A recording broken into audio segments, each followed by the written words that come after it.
What's good, Fin Nation? What's good? It's your boy Reason, and we are back here for another one. I hope everyone is having an enjoyable Monday evening. I mean, as good as it can get. It's Monday, it's the start of the week, right? I won't be watching it, but if you guys could keep me updated in the comment section about how my boy Vladdy is doing in the home run derby, that would be spectacular, and I appreciate it very much. Shout out to everyone that's already hopping in the comment section, showing nothing but love. I hope you had a chance to check out me and Dougley last night over there on his channel. It was a good conversation. If you haven't checked it out, go check it out. Shout out to Florida born, Kentucky grown, Vicken, Omar, Marino's GOAT, Barry Bailey, Duke, Big John Stud, Chad, John Featherland, appreciate you, dude. Hammer, Trust the Flow Cess, King Truth, Storm Natural, Dolphin Dawn, Ty Jenkins, Red Comet, Jorge V-Rod, Jeff Premont, how you doing? Corn 72, Yawa, Tommy Brinkley, John Hartman, Jason Greaves, how you doing, homie? Innes Campbell, how you guys doing? So we got a big announcement, guys. Regarding how you doing, George? What up, Zachary? Regarding tomorrow's show, I will be live tomorrow, around 8:30, and I will be joined by the one and only Omar Kelly, and we'll be discussing Dolphins football. Shout out to Todd Beards for setting that up. We'll be discussing some Dolphins football, some mini camp, the draft, training camp, his outlook for the season. So check it out tomorrow night. Reason, Omar Kelly. I'll obviously make this announcement again once we have more people in here, because we're creeping up on 100 quickly right now. Yeah, check it out tomorrow night. It's going to be a pretty good one. Give him hell. I'm not going to give him hell, man. It's going to be a good conversation though. I've always said, I get Omar Kelly. I respect Omar Kelly because if you think a bit about it, I'm the same way. I'm in your face. I'm kind of blunt. I just tell it how it is. If what I'm hearing isn't the best of news, I'll give it to you. If my opinion isn't the best in the most positive outlook, I'll give it to you anyways. So I kind of understand, where he's coming from constantly with the fan base. But we'll have a good conversation tomorrow night, me and Omar Kelly. So that'll be something to look out for. And I'm going to ask him about Tua for sure. Don't worry. I'm going to ask him about Tua. We'll definitely talk some Tua talk. And yeah, we'll go from there. We'll talk some Tua, that's for sure. But we'll have a good conversation. So yeah, check it out tomorrow night.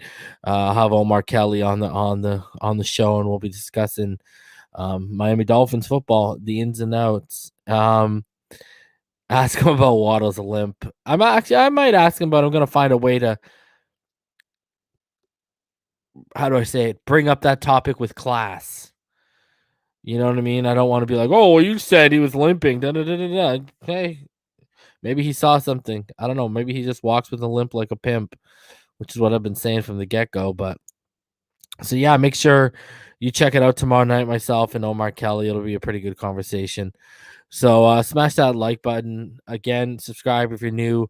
We're on our way to 4,400 right now. So let's get up to 5,000 before the season starts. That'd be greatly appreciated. And then we can go all in once the season starts. Other big news personally for myself, after talking with the wife, after talking with the wife, it looks like your boy's going to be out there for the Falcons game, and I'll be going to the Texans game as well. So I'll be hitting up 2 Dolphins games. I'll be down in Florida from October 21st to November 11th, I believe. So I'll be hitting up 2 Dolphins games. I appreciate you, Hammer. Thank you for checking it out, man. It was really fun doing that with with Dougley yesterday, man. It was a good conversation, good interaction from the chat. So yeah, it was just an overall good conversation. I think me and Dougley have pretty good chemistry too. So we play off each other pretty well. So comment honestly, the reason why I wanted to go to the Texans is because I know we're gonna give the Texans the work, and the Atlanta game worries me a little bit. So yeah, I had to get an next one. Make sure I guarantee us a win. But yeah, it was a good conversation with Dougley. We're only up there for a little bit over an hour, but it was a great conversation, man. Good stuff. Appreciate him having me on there. Shout out to Dougley. And I think our chemistry really hits, man. So it was a good conversation. So if you want to go check it out, go check it out. It was pretty good. Josh, I thought you were moving out to Canada, bro. I thought you were coming up to the Great White North, bro. That's awesome, Jorge. Opening training camp. I wish, brother. I got to look after my 7-month-old who's currently going through separation anxiety during the day while my wife's upstairs studying. So it's an absolute treat for me right now. Kind of wish I could make it out there for training camp. Doug couldn't make it out there either because of the little one. So next year, bro. Next year, you can bet your ass Reason will be out there at training camp. All right. So other than that, Omar Kelly tomorrow night on Phinside the NFL. Falcons game, Texans game. I'll be there. We'll plan something out. I'll also be going while I'm down for 3 weeks. I'll also be going to check out Tua Tagovailoa at the Perform Center, and I'll check out one of his training sessions. So we'll see what's up there. So yeah, check it out tomorrow night. Omar Kelly. I'll be around alive with him about 8:30. So I'll keep you guys posted on what time we'll be rocking that at. All right, guys. What up, Woo Back? How you doing, man? All right. So, yeah, Zachary, just trying to move where you can get the most sleep at. So, when am I moving to Florida? How you doing, Pete? I'm moving to Florida. I want to be down there in the next 2 to 3 years permanently. So, we're actually talking about right now about selling our property next year. We got 2 properties down in Florida, and we're actually talking about selling them next year, and we're gonna buy another property in Orlando once we sell those 2 closer to Disney. And it's kind of going to be like a Disney rental property where we'll take certain blocks of the year for us, but the rest of the year we'll have a property management company, and we'll be renting it out, on a week by week basis for families and such that want to go to Disney. That's the move right now. And then after that, we're going to look into Miami, hopefully. So, or just outside Miami. Appreciate you, Luke. Thank you, man. Yeah, Doug's a good dude, man. Thanks. Corn, yeah, Airbnb in it, basically. And I know for the Falcons game, I haven't confirmed with Damien because I know he's got a lot going on right now. But I know me, Rhino, and BallGame will be making the trek down from Orlando for the Falcons game. So I mean, you guys will at least be able to party with us, and I'm gonna have get-togethers for both the games.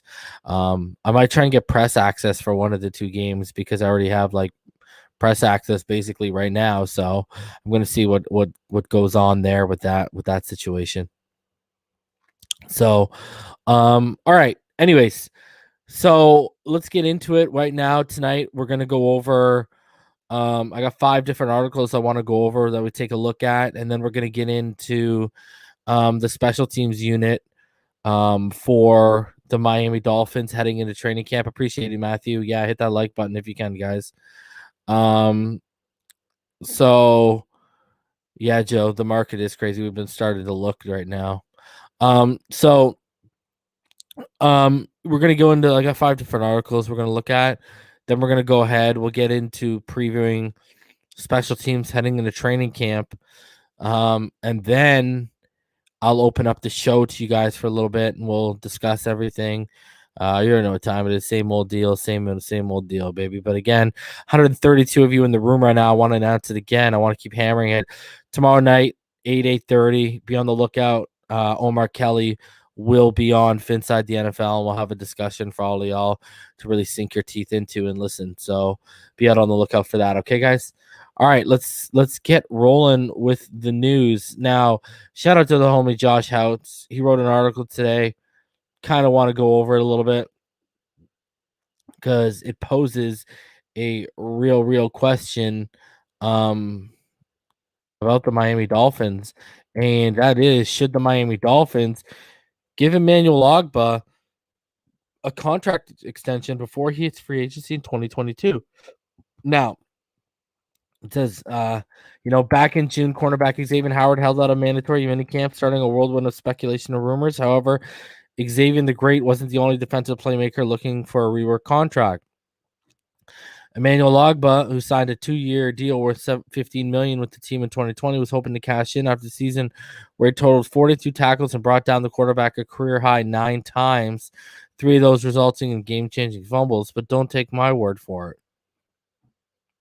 Ogbah, 27, flourished last season under coach Brian Flores and his defensive coaching staff, but with no guarantees past the 2021 NFL season. Some were uncertain whether Ogbah would follow in Xavien Howard's footsteps, sitting out the team's mandatory minicamp. Ogbah was present in minicamp wearing a red non-contact jersey, but his top priority remains to get an extension from the Dolphins before becoming a free agent. Here's what Drew Rosenhaus, Emmanuel Ogbah's agent, told Barry Jackson a few weeks ago. We would like to get an extension done. We've approached the Dolphins about that. That's as much as I can say. He says, should the Miami Dolphins extend Ogbah? He says, this is really hard to say given Miami's current cap situation, which I agree. Spot Track still has the Dolphins in the grave cap danger, less than $5 million in cap space. I believe over the cap has it at like 5.6, with several rookies still to be signed. So Hunter Long isn't signed. Eichenberg isn't signed. Jared Dokes, I don't believe, is signed. Javon Holland isn't signed. So, yeah. The kicker in all of this is that it's only July, and there will be players cut, traded before the start of the season.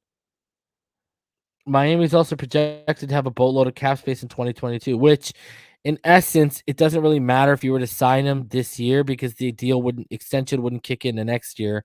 So you don't really think about the cap this year. So there you go. Let's forget I even mentioned the salary cap and all of its made up glory. He says, is Emmanuel Ogbah the difference maker Miami's defense can't live without? So he goes and brings up this stuff right here from Emmanuel Ogbah. I'm not going to play it because I'll get copyright hit. But Emmanuel Ogbah recorded 59 total pressures last season, the most among true defensive ends.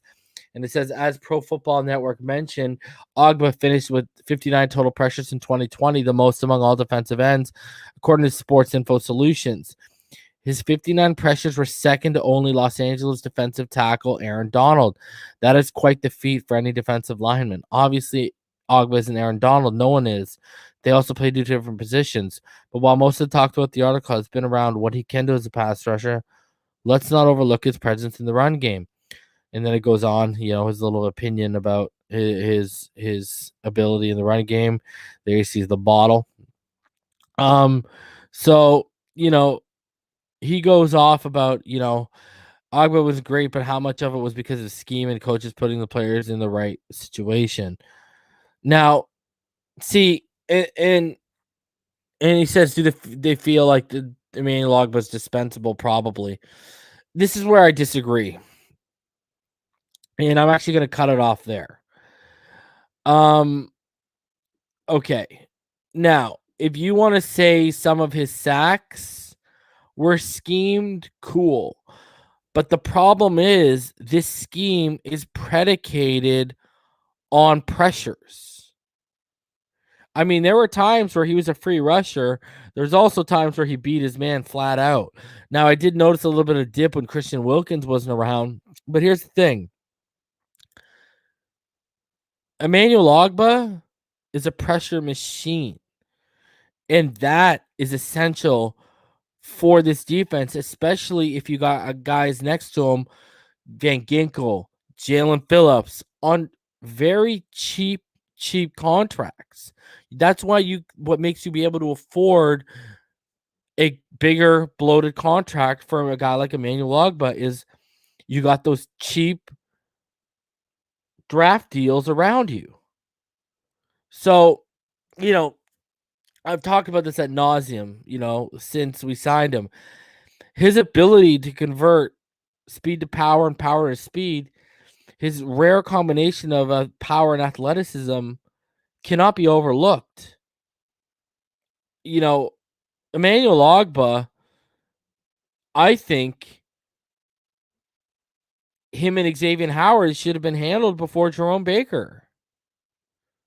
I think Emmanuel Ogbah is more essential to this defense than Jerome Baker, who got paid up the yin-yang.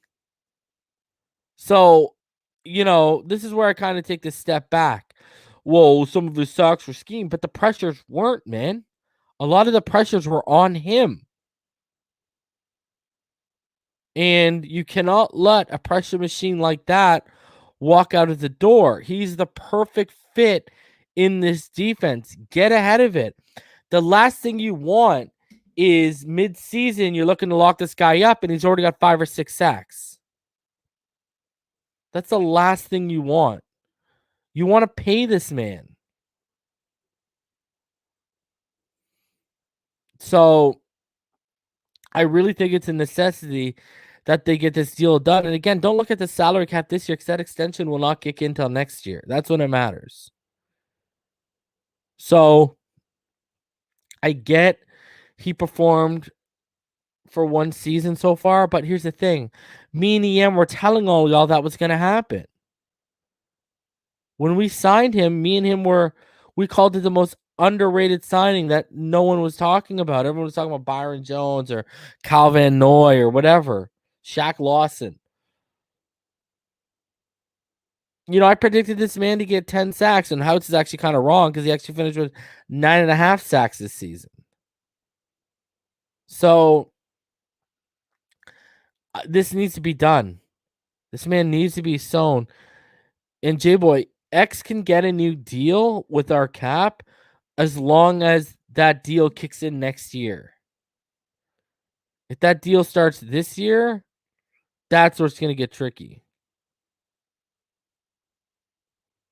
So I think Emmanuel Ogbah is a pressing need to get sewn up. You do not want to be sitting here halfway through the season. This guy's got 6 or 7 sacks, and he's looking at 13, 14 for the season, and you're going to be paying him $1 million a sack or having to watch him walk away. He's the ideal fit in this defense. Pay him. So that's where I'm at with Emmanuel Ogbah. Absolutely love the player. I think he's very special, especially in this defense, man.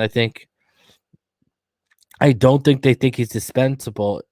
If you want my honest opinion, because there was rumors of him holding out, right? Because he didn't go to the OTAs, right? He didn't show up. I truly believe they said, hey, you show up, you play along, we'll take care of you. At least I hope they did. Because I'm going to stand by that. I don't think Ogbah's a piece you can afford to miss. I think him and X were more important to get done instead of Baker, but here we are. Baker got done. So I think you got to get those two done too. So that's where I'm at with Emmanuel Ogbah. I truly believe there was a wink, wink, nudge, nudge. You come, you show up, you go to work, we'll take care of you. Just makes more sense considering he wasn't showing up to OTAs and all of a sudden he showed up to minicamp with no guaranteed money on the table. So, appreciate you, Terrence. I mean, hey, you ain't lying, kid. You ain't lying, bro, by any stretch. So I wanted to show some betting odds to you guys again. This is how Vegas sees the division going this year. Like, At plus 250, Vegas has Buffalo, Miami, New England, New York, the exact same as last year. At 280, it's got Buffalo, New England, Miami, New York. At 500, it has us winning, Buffalo finishing second, New England going third, and the Jets going fourth. At 550, it has New England, Buffalo, Miami, then New York. At 1400, it's got Miami, New England, Buffalo, New York. In no odds, like none of these odds have the New York finishing above fourth. Let me know in the comment section right now, how do you see the division finishing number 1 to number 4? How do you guys see it?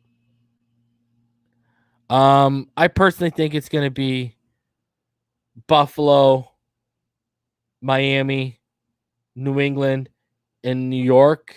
And my expectations, not my prediction, my expectations is, even with us finishing second, we get one of those wild card spots and we hit the playoffs. That's what I expect. So, yeah, let me know what you guys think of those odds. I'm sure there's some of you that believe Miami's going to win the division. Hey, all the power to you. Yeah, it's pretty consensus. Bills, Dolphins, Pats, Jets. Bills, Dolphins, Pats, Jets. 250 the most realistic. Bills, us, Pats, Jets. Yeah. Yawa out here. Miami, Bills, New York, Jets. Kieran, Bills, Fins, Pats, Jets. Miami. Oh, Chef Jew believes we're going to win the division. CB83 likes us over the Bills. Bills, Fins, Pats, Jets. Buffalo, Miami. Yeah, pretty much everyone agrees Buffalo's going to win the division. I don't know if you guys saw it today. I forget what the hell did I see it on. I saw it on Twitter. I know that for sure. But it was who was it? It was someone of relevance that tweeted it out that they believe that was it Dan Orlovsky? It was someone of relevance tweeted out today. Let me see if I can bring it up for you, if I can find it. That they think the Bills might win the Super Bowl. And I was like, whoa. Now we're just getting crazy talk. I don't think that's happening as long as any of us live, to be honest with you. Was it? Let me look at it. Sorry, I'm just looking to see if no, he said okay, so it wasn't him. He's the one who said Burrow, Herbert, Kyler, and Baker are on the cusp of being 10. Someone on Twitter that's of relevance said that he thinks they might win the division. I mean, win the Super Bowl. This would be their year to make a Super Bowl run. Why says it was Dan Orlovsky? I don't know. Was it? I don't think it was. No, it wasn't Dan Orlovsky. I saw it today. And it was about Josh Allen. Let me see here. Let me see if I can find this.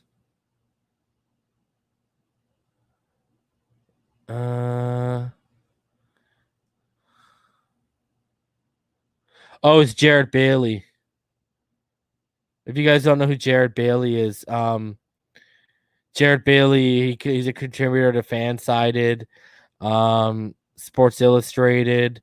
He does the Laces Out Pod. He's on the Croc Report or whatever. And I follow him, and he said, this is what he said. I'll show you guys. Let's show you guys this. I was like, this guy is on smoking the good when he woke up. So Jared says Josh Allen and the Bills will win the Super Bowl sooner rather than later. Would not surprise me if 2021 is their time. Like, okay, let's take off our homer hats here for a sec, everyone.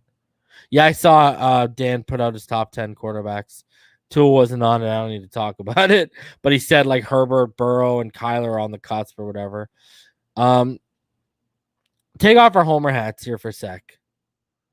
Realistically, guys. Realistically. I'm gonna ask you guys again. Dolphin, Donsons, Finns, Bills, Pats, Jets. Realistically, in the next 2 to 3 years, do you guys see the Bills at least making the AFC Championship? Yes or no in the comments right now. In the next 2 to 3 years, do you see the Buffalo Bills at least making the AFC Championship? And take your homer hats off. Just sit there and look at the talent. No, yes, yes, no. Absolutely, yes, no, no, yes, no. Yes, yes, maybe once, Mike says. So kind of split. But they aren't beating KC. Yeah, there you go. No, window was shut in 2 years. They're good enough. No, yeah. Salary cap will catch up. Yes, yes, definitely. No. Yes, they have the potential. No. Buffalo throwing up. Now, so you guys don't think they're going to go back there again? You think they did it last year? It's over because, like, let me ask you guys this one. Here's the next question. Absolutely not their best year was last year. Wow, Hammer. Okay, I agree, actually, Florida Bone. I do think the Browns are better. People are going to... Okay, salary cap will ruin them. The team's talented. Okay, so let me hit y'all with this then. Do you think Josh Allen will take a team-friendly deal, or do you think Josh Allen will cash in and hinder their chances of keeping the team and the core together and not make it? Do you think Josh Allen will cash in and kill their chances? Trust the Flow says no. CBE team-friendly deal. Allen wants a bag. Yes, but not winning it. Cash in. No, he's going to want money. He's cashing in, bro. Cashing in for sure. He'll cash in. Getting a big head. He will cash in. He will take the money. Team-friendly. Friendly. Cash in. Jorge, if they have a running game, then maybe yes. And the homie Nick Hicks tells me all every day that Devin Singletary is just balling out. Depends on his ego. Yes, for the NFLPA, cash in. Dolphins versus Titans or Chiefs in the AFC Championship. Huh. I heard someone say he's looking for a team deal, says Kieran.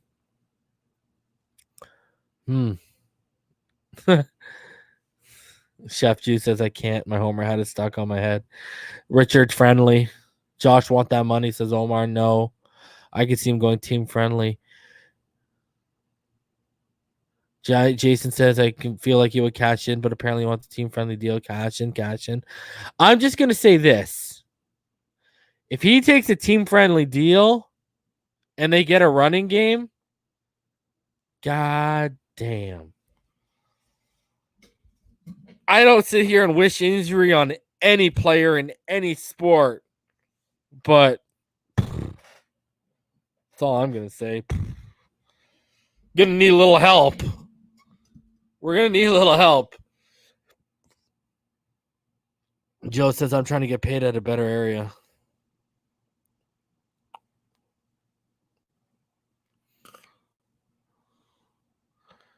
Yeah, those, man. My I remember last season I said Josh Allen was going to take a significant leap when they signed Stephon Diggs. I got called the Buffalo Bills homer, a fan of the Buffalo Bills, that I had a Buffalo Bills jersey in my closet, all that crap. And man, if they get a running game, guys, they're scary. If he takes a team-friendly deal, man. Russell says he'll take the free agent route after his 5th year and cash in.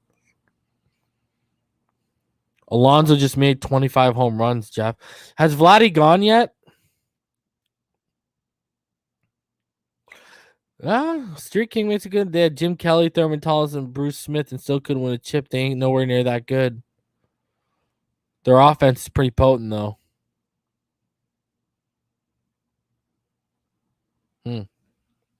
Wow, Alonso just hit 26. Wow, that's crazy. Michael, Vladdy hasn't gone yet, right? Wow, 28 for Alonso. What is he just crushing them right now? Good God. My Lord. And you guys said Vladdy hasn't gone yet. 29, right? 30. Wow. Good God, man. 31. Holy. Is it on ESPN right now? 32. Good God. All right. Let's keep it rolling.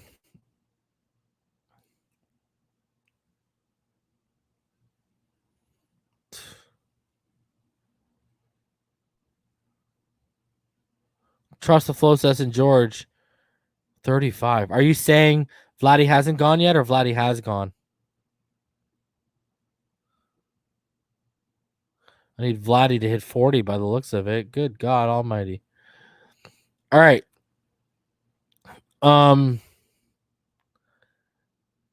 Bleacher Report's got a couple articles I wanted. Oh, not yet. Okay, cool. Bleacher Report's got a couple articles here that I wanted to go over. And one of them is trade ideas that would shake up the league. And their fifth, they had went over 5 trades, and the fifth one on the list is the Dallas Cowboys acquire Xavien Howard from the Miami Dolphins. Hypothetical deal: Xavien Howard for Connor McGovern and a first-round pick. It says Howard wasn't present at the Miami Dolphins mandatory minicamp last month as a result of a parent contract dispute. Considering that Miami is paying more than $16 per year to Byron Jones at that position, the team could eventually decide to cave and trade the ball hawk and corner this summer. If so, an interconference deal with the Dallas Cowboys makes sense. Dallas is hurting at quarterback position after losing Jones to Miami in free agency last offseason, and then seeing Owuzie jump to the Cincinnati Bengals. But I mean, they draft. Oh, okay. That D already ranked in the bottom 10 in defense adjusted value over average at Football Outsiders last year. And they might need to do something to bold to support an offense that is already in win now mode with Dak Prescott, Ezekiel Elliott, and top-notch but aging offensive line. Howard's contract wouldn't be easy to move, but Miami could save more than $12 million this year by dealing him, and Dallas could theoretically keep immediate cost lows by extending his deal right off the bat. It would be a risk for the Dolphins, who expect to contend now, as well as would have to hope Jones and Noah Benogany could hold things down alongside veteran Justin Coleman. But this might be a natural opportunity to make that change, and McGovern would have a chance to start for them inside. It would also be somewhat of an admission that the Dolphins know they need another year to truly contend, and the short-term sacrifice would help the rest of the AFC East. As for Dallas, this would be the ultimate gamble that they're just a dynamic defensive player away. Losing a first-round pick and offensive line depth would hurt, but Howard just became the first player in more than a decade to intercept 10 passes in a single season. If he keeps going the next couple of years, he could put the Cowboys over the top. Guys, would you trade a center, Connor McGovern, and a first-round pick for Xavien Howard? Oh, Vlad had 29, George? Was that something you guys would do to shore up the the center position that a lot of us are worried about? I mean, I know now, right? He played what last year? He was what? He Hold on, let me bring this up for a sec. Last year, I believe he was on the Jets, right? Connor McGovern.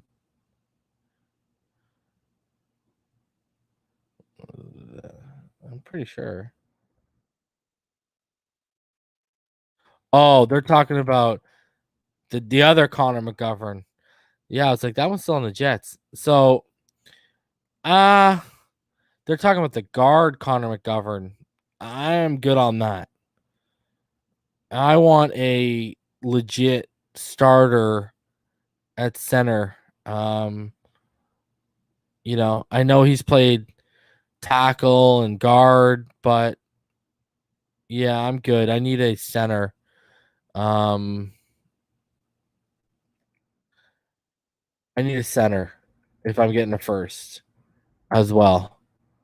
I mean, to me, if they're willing to talk, you know, well, Connor McGovern can play center. I know that. They just didn't play him at center last year. I think they went with Tyler Biotish, if I remember correctly. So, I know he's a guard that can play center, but he's not a true center. Um, if he can play it, cool. Another player that I think everyone's sleeping on. Let me ask you guys this: would you be interested in Tony Pollard, the running back, and a first round pick for him? Or do you guys not value the running back position enough?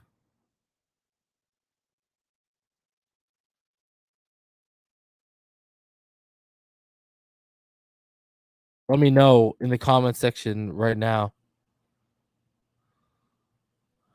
So I know at Penn State, McGovern played center and guard. But I think he only played center as a sophomore.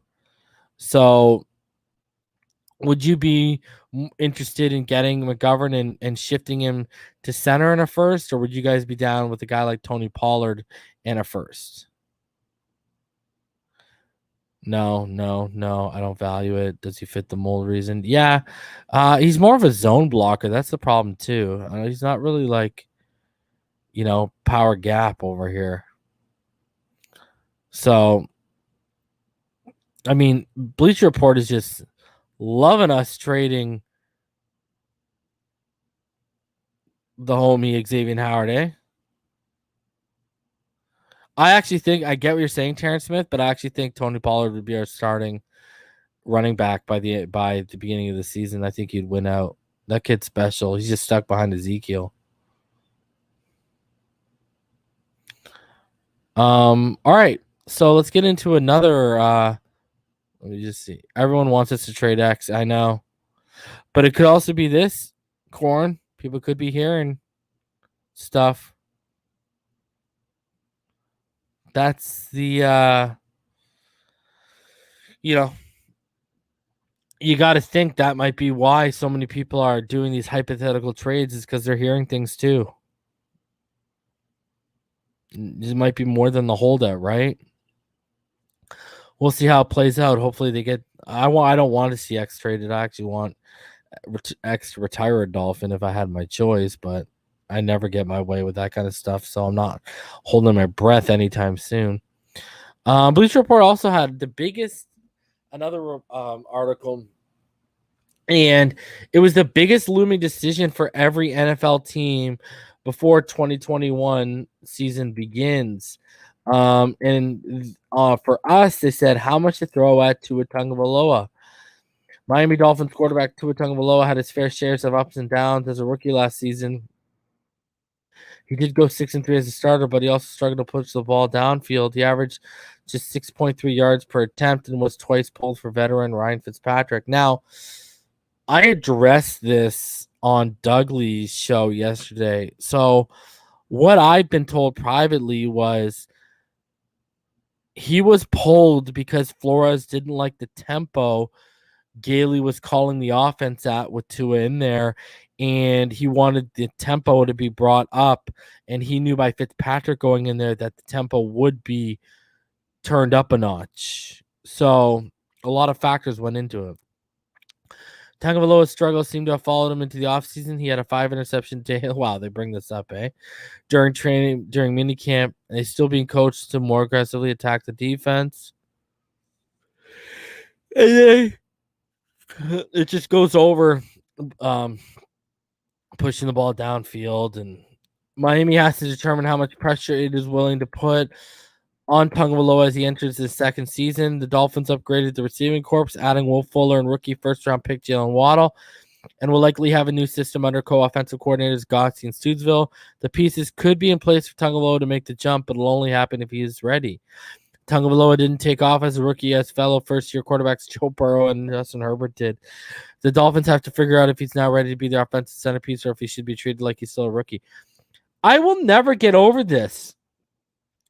How is, like, someone explain to me how Joe Burrow is getting this massive pass? Like, it's disgusting. The guy threw the ball like 104 times more than Tua and put up like identical numbers to the guy. I don't get what Joe Burrow showed that was like the team lost a bunch. He was continuously behind. Like, I do not get the adoration for Joe Burrow here. You can't put him in this. If you can't put, let me put it this way: if you can't put two in the same sentence as Justin Herbert's rookie season, how can you put Joe Burrow in there? Makes absolutely no sense whatsoever. None.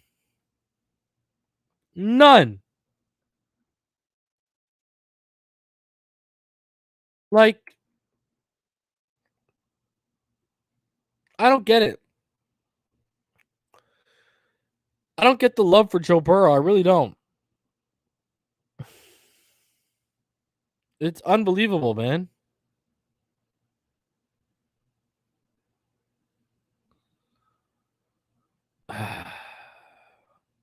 I really don't. It's so frustrating. Like,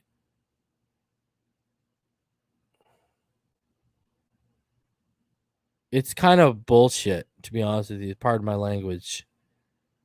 It's unbelievable the bias being shown right now.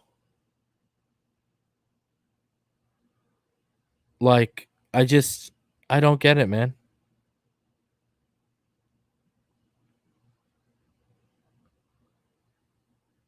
So I'm just I'm kind of pissed off, to be honest with you, about the amount of love being shown to Joe Burrow. Oh, Vladdy's sitting out the home run derby. Huh. That sucks. He lit up in 2019. I just saw that now. Yeah, I don't get it. I do not get how Joe Burrow is getting all these do not go to jail cards in Monopoly. It's ridiculous. Like, what did the guy really do that blew everyone away? And now he's rushing back early to play for a team that ain't going nowhere. And he's putting his career and his body on the line for a team that ain't going nowhere this year. Give me a break. And Tua put up the same numbers, won more games, and did it at 60% health. Stop with the Joe Burrow love. It's pathetic. I don't get it, man. I'm going to pull out the color chart and start looking up and down because it's unbelievable, man. The love for that this guy's getting. It's honestly sickening to me. Anyways, let's continue on here before I really blow a gasket. Interesting article from Trevor Sikkema on the Draft Network. He said the Dolphins will have a successful 21-21 season if we rewind the clock just 2 seasons, the Miami Dolphins were a 70-1 bet to win the Super Bowl in 2019. The odds were bottom 10 in the NFL. Now those lofty odds proved to be fair as the Dolphins began their 2019 campaign 0-7 under first-year head coach Brian Flores. At that time, they were the topic of every low-hanging joke as the worst team in the league, and the team headed for the number 1 overall pick, along with perhaps a lot of regret about their new head coach and new regime they just put into place. But the Dolphins went on to win 5 of the final 9 games of that season, including winning the final 2 out of 3. In 2020, they built off that success to the tune of a 10-win season, their first double-digit win campaign since 2016, and just their second since 2008, sorry. Unfortunately, they fell just short of a playoff spot in a strong AFC. Heading into the 2021 season, the expectations for the Dolphins should be a playoff push. Now, that's not to say the Dolphins should hold your Super Bowl bet money, though their 30-1 odds this year are much better than what they were 2 years ago. But the Dolphins narrowly missed out on the playoffs in 2020, and they should be poised to take that next step into the postseason. The Dolphins won 10 games last year amidst plenty of controversy at quarterback. Following their 5-11 season the year before, they drafted Tua Tagovailoa number 5 overall in the 2020 draft. But the transition to their new franchise quarterback didn't come as cleanly as many may have hoped. They also had veteran Ryan Fitzpatrick on the roster, and anyone who has followed Fitzpatrick's career knows he can sometimes catch lightning on a bottle. He did that for a bit as the initial start of the 2020 season. The Dolphins dropped the first 2 games, but then went on to win 3 of the next 4 before the bye week, which included a 2-game win streak heading into week 7. But to many people's surprise, the Dolphins benched Fitzpatrick in favor of the young Tagovailoa, despite the recent success in the win column. I'm telling you, I said it back then, I'll say it again, was clearly a management move, not a coaching move. The move came with controversy as Tagovailoa showed his rookie struggles and lack of ability to really take control of games. They even had Fitzpatrick come in relief of the rookie in Week 16 for the fourth quarter to help them beat the Las Vegas Raiders. I like that, in relief. Good words. Not benching. They benched him. Relief. The Dolphins made the move because they knew Tagovailoa was the future, and with their goal on the season not at the Super Bowl caliber, they decided to make the move that might get them there sooner by allowing Tagovailoa to get some action as a starter, even as a rookie who probably wasn't quite ready. But this year, he must be ready. This year, there is no Fitzpatrick as he's moved on to the Washington football team. There's no veteran in waiting who will bring quarterback controversy. It's just Tagovailoa. It's Tua time, if you will. The goal for this upcoming season for the Dolphins should be a playoff appearance. See, I told you the expectations are there, people. Though the AFC is loaded, so is their defense. They showed last year they have the talent to stop some of the best in the league, and they only got better this offseason. The other big box to check for successful seasons with their quarterback. Tagovailoa must take a major step forward as a starter. He does not have to be perfect. Heck, he doesn't even have to be the reason why they're winning, but he must become confident in himself as a pro and in the Miami offense. Winning the Super Bowl is likely once again a pipe dream for Miami, but a big step in the right direction for them and their young quarterback this year could mean their winning window opens as soon as next season. So Trevor's really stressing that the development of Tua this year will be absolutely key for not only the window opening, but the success in years coming for the Miami Dolphins. I agree to an extent, but the issue I have here is the offensive line. People keep overlooking this offensive line. And the offensive line needs to take a significant step forward too, not just Tua Tagovailoa. I mean, if X doesn't show up, Noah Benogany better take a significant step forward because, let's be honest, that needs to happen. So, Pete, I'm going to tell you right now, Jacoby is not winning the starting job. And if you're willing to bet $100 on that, we can make a gentleman's bet for $100 that he does not beat out Tua Tagovailoa. It would take injury for him. So,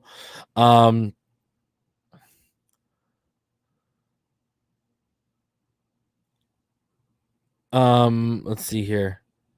Just looking at some of your comments here.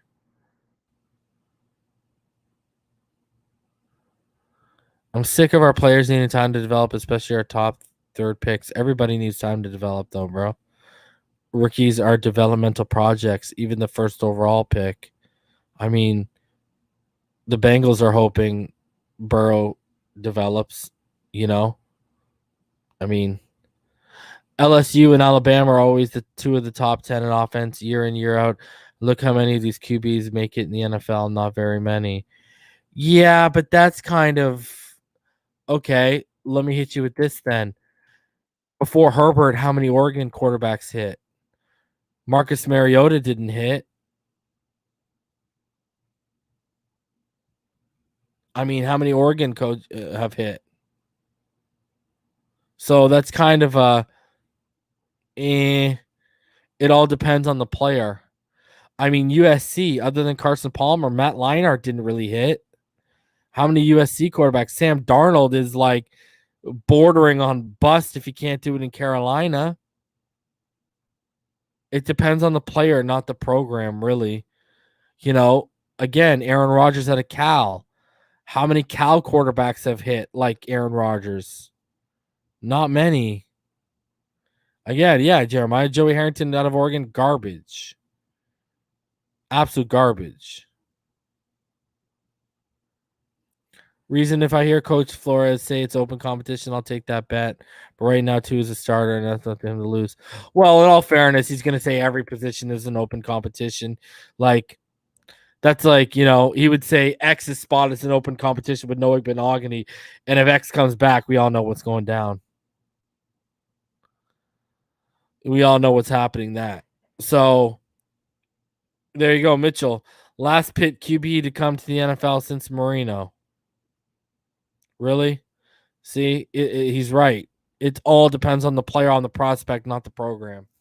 So you can't really say that kind of stuff. And again, Florida born, it is 100% right. And it depends on what situation they're put in. That matters. People think that doesn't matter.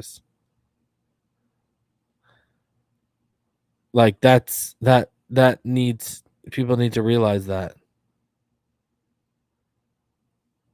Again, Jorge knows what's up. So, anyways, all right. Again, we got 225 people in the room right now. Tomorrow night, 8:30. I'm gonna let y'all know what time. Omar Kelly will be live here on Phinside the NFL with me. I'll be picking his brain about training camp, about mini camp, the draft, the season coming up. You're not gonna want to miss it tomorrow night. Me and Omar Kelly. It's gonna be one you're gonna want to see, man. So make sure you guys tune in tomorrow night for myself and Omar Kelly. It's going to be a pretty good episode. I'm hyped. I'm excited for Omar Kelly to come on here and for us to talk some football. It's going to be a good one, man. So, yeah, tune in tomorrow night. I'll be live around 8:30. Have him up here hopefully for about an hour. Big John Stud, appreciate you for becoming a member, man. Appreciate that, dude. So yeah, make sure tomorrow night, 8:30, Reason Omar Kelly. It's gonna be a good episode. Shout out to Todd Beers for setting that up, man. Appreciate you, dude. All right, before I open it up, let's get into the special teams unit and let's preview it before I open it up for you. Let's get into it. This shouldn't be overly long. So this is how I placed it. This is heading into training camp, by the way. This is not final roster prediction. So don't hold your heart and have a heart attack because you see Jakeem Grant there. So here we go. So at kicker, obviously the Colonel. Y'all know I call him the Colonel. Jason Sanders. What else can you say about Jason Sanders? I mean, the guy was an absolute stud last year. Pro Bowl caliber season. The guy was absolutely phenomenal. He actually earned a 90.1 field goal grade from Pro Football Focus. He hit everything. He was 101 from 0 to 19 yards. He was 8 to 8 from 20 to 29 yards. He was 7 to 7 from 30 to 39. He was 12 of 14 from 40 to 49 yards, and he was 8 of 9 from 50 plus yards. He absolutely was killer. He made every single extra point. He attempted 36. He hit all 36. He had a field goal percentage of 92.3. Absolutely fantastic. 88.9 field goal percentage from 50 plus yards, 85.7 from 40 to 49. Absolute stud last year. Jason Sanders, can't wait to see him. I truly believe he is going to be one of the best kickers in the NFL for the next at least 4 or 5 years. So excited, big things for Jason Sanders continuing on. He's so dependable. I love him a ton, man. He's one of my favorite players, actually, surprisingly, just because I love dependable, consistent guys. So the Colonel, Jason Sanders. A punter, former Carolina Panther, Michael Pilardi. Now, as you guys know, we got him from the Panthers. He has been kind of around the league. He actually, shout out to him. He started out in 2014. He was undrafted and he signed with the Oakland Raiders. Then he went to the Rams. Then he came to the CFL. Shout out to CFL. And he played for the Toronto Argonauts, not far from me. And then he went to the Carolina Panthers for the first time. And then he went to the Ravens, and then he went to the Indianapolis Colts. Lasted like 9 days with the Colts. Then he went to the Browns, and he was waived just before the season started. Only lasted like 4 or 5 days with them. Then he was signed to the practice squad, and then he was released. He went to the Falcons, and he was signed to the practice squad. And then he was signed by the Panthers after their punter Andy Lee was placed on injured reserve in 2016. He made his debut against the New Orleans Saints in Week 11. He recorded 6 punts for 280 net yards for an average of 46.67. And he finished with 36 punts for 1,531 net yards for 42.53 average in the 2016 season. He then in 2017 won the Panthers punting job after the Panthers finally released Andy Lee, and he had 71 punts for 3,268 net yards for 46.03 average that year. On April 16th, he signed his exclusive rights tender. He stayed with the Panthers for the 2018 season. He then signed a 3-year contract extension with the Panthers through the 2021 season. But then on July 28, 2020, he was placed on the non-football injury list after suffering a torn ACL in the offseason. He was placed on the reserve COVID list by the team on December 7th and moved back to the non-football injury list on December 11th. He was released on February 19th, 2021, and he signed a 1-year contract with us back on March 15th. When you go back and you look at his 2019 season, he had 75 punts for 3,452 yards, averaged his second highest, averaged about 46 yards. His net was 38.7. His longest punts in 2019, 62 yards, 2018, 59, and in 2017, 63, and in 2016, 56. He's actually never had a punt blocked. He's had 13 touchbacks in his career. So he's had 31 downed. So fair catch. He's had 68 of his attempts fair catched over his career. So his average hang time, it's varied. In 2016, his hang time was about 4.32 seconds. In 2017, it was about 4.49 seconds. In 2018, it was 4.4 seconds. And in 2019, it was 4.33 seconds. So his career average is about 4.39. As you know, Hack or Hawk, however you want to pronounce his last name, he is gone. I believe he went to the Buffalo Bills, if I remember correctly, right? So we'll see how it goes with Michael Pilardi returning from a injury. I don't have inside the 10-yard line. I have inside the 20-yard line. So last year alone, he put 28 inside the 20-yard line. Since 2016, he's put 95 punts inside the 29-yard line, inside the 20-yard line. So I don't have inside the 10. I have inside the 20 for you, Pete. Fins for life. Shout out to you for becoming a YouTube member. Appreciate that, homie. So yeah, Michael Pilardi, one of the newest members of the Miami Dolphins in this offseason. We'll see how he goes. So kick return.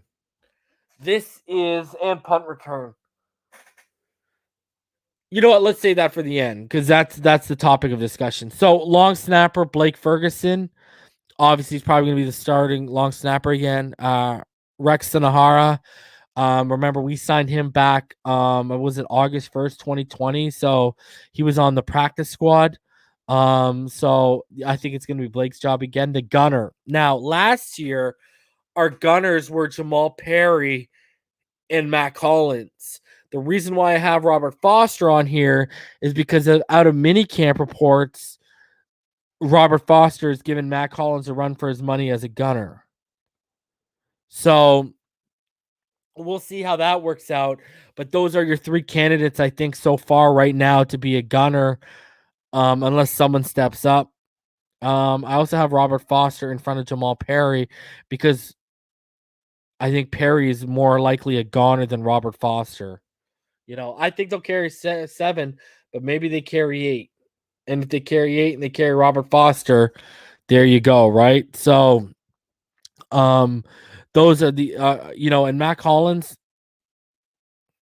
The only reason I see him sticking around is because if you guys remember, he was actually our special teams Pro Bowl candidate as a gunner last year. So, and they can use him as a hybrid tight end wide receiver. We'll see how it goes. Never been the hugest Matt Collins fan. Yeah, Zim, it's Foster from Alabama. Never been the hugest Matt Collins fan. I know EM absolutely loves Matt Collins. Return of the Mac. Absolutely loves Matt Collins, but I mean, we'll see how it goes. I'm not gonna, I think if Matt Collins makes his team, it's strictly because of his ability as special teams player. So kick return, punt return. This is the big topic of conversation. Now, obviously, Jakeem Grant I have him first on the depth list for both because whether we all think he's going to get cut or not, it's his job to lose, right? Now, the controversy begins after him. The controversy begins with Jalen Waddle. Now, I am of the belief of I would only use Jalen Waddle as a punt returner in certain situations if we need to swing the momentum, if field position is necessary and we need to gain it and swing field position in our favor, late in the 4th, late in the 3rd, et cetera, et cetera. Now, I have Noah Igbinoghene here. And the reason why I have Noah Igbinoghene too is because, again, if you're following minicamp, he was taking a lot of kicks. And they were raving about how he was scooping balls out of the ground. They were rawing about his ability as a returner. The guy's a great athlete. He did it at Auburn a little bit too. So why not? Lynn Bowden, I think this is a sleeper pick. He did it at Kentucky. Why can't he do it here? Especially, here's my thing. If X is and Byron are your starting primary boundary guys, and Justin Coleman and Nick Needham, because of his experience last year, are your primary slot guys, get Noah reps. Have him kick and punt return. Same thing with Lynn Bowden. I think Lynn Bowden is going to fall behind Preston, DVP, Waddle, Fuller, and Wilson. So if he's your number 6 guy, get him reps. Get the ball in his hands. Jakeem Grant, I'd rather take the $4.5 million. Just my opinion. I would rather take that $4.5 million and use it on the draft class, or if there's a surprise cut, you know what I mean? Or press that money towards an Ogbah extension or a Xavien Howard deal. So that's, when I open it up to you guys, this is what I'm going to ask you off the rip. Where do you think I got a bad feeling that Jalen Waddle is going to be starting as your kick returner and your punt returner, just because he's so freaking dynamic. And Jets gang, see, I will agree with you that your O-line might be better. Your D-line's not better. You have a better player, but as a whole, depth and starting, our D-line's better than yours. Because you got to remember, if we're talking about a 3-4 base, technically our 2 outside linebackers are up on the line of scrimmage.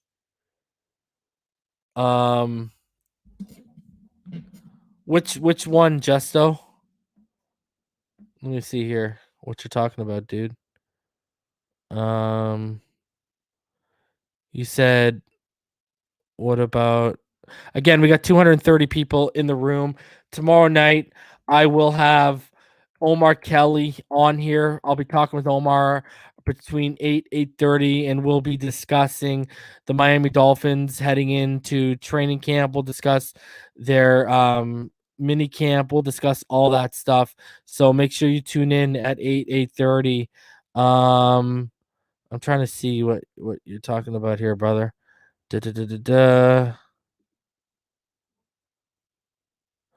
Hey, if you're talking about joining this channel, Justo, it works for me, dude. Just let me know which link you're talking about, Justo. That doesn't work. And I'll put the link in because I just clicked on it myself, and the link to become a member works for me, brother. So guys, go ahead, smash that like button, subscribe if you are new here. We're on our way to 5K. Justo, I'm checking the Patreon. The Patreon link works for me as well. So, brother, I don't know which one you're talking about, Justo. Let me know which one. Here, I'll put the membership link in the comment section for you right now. If that's what you're talking about, Justo, the membership link. The Patreon link works for me, no problem. But yeah, so back to the special teams here. Yeah, Jeremiah, we talked about us being the 22nd overall. The 22nd overall roster by PFF a couple weeks ago. Here you go, Justo. I'm dropping mad links in the chat for you right now.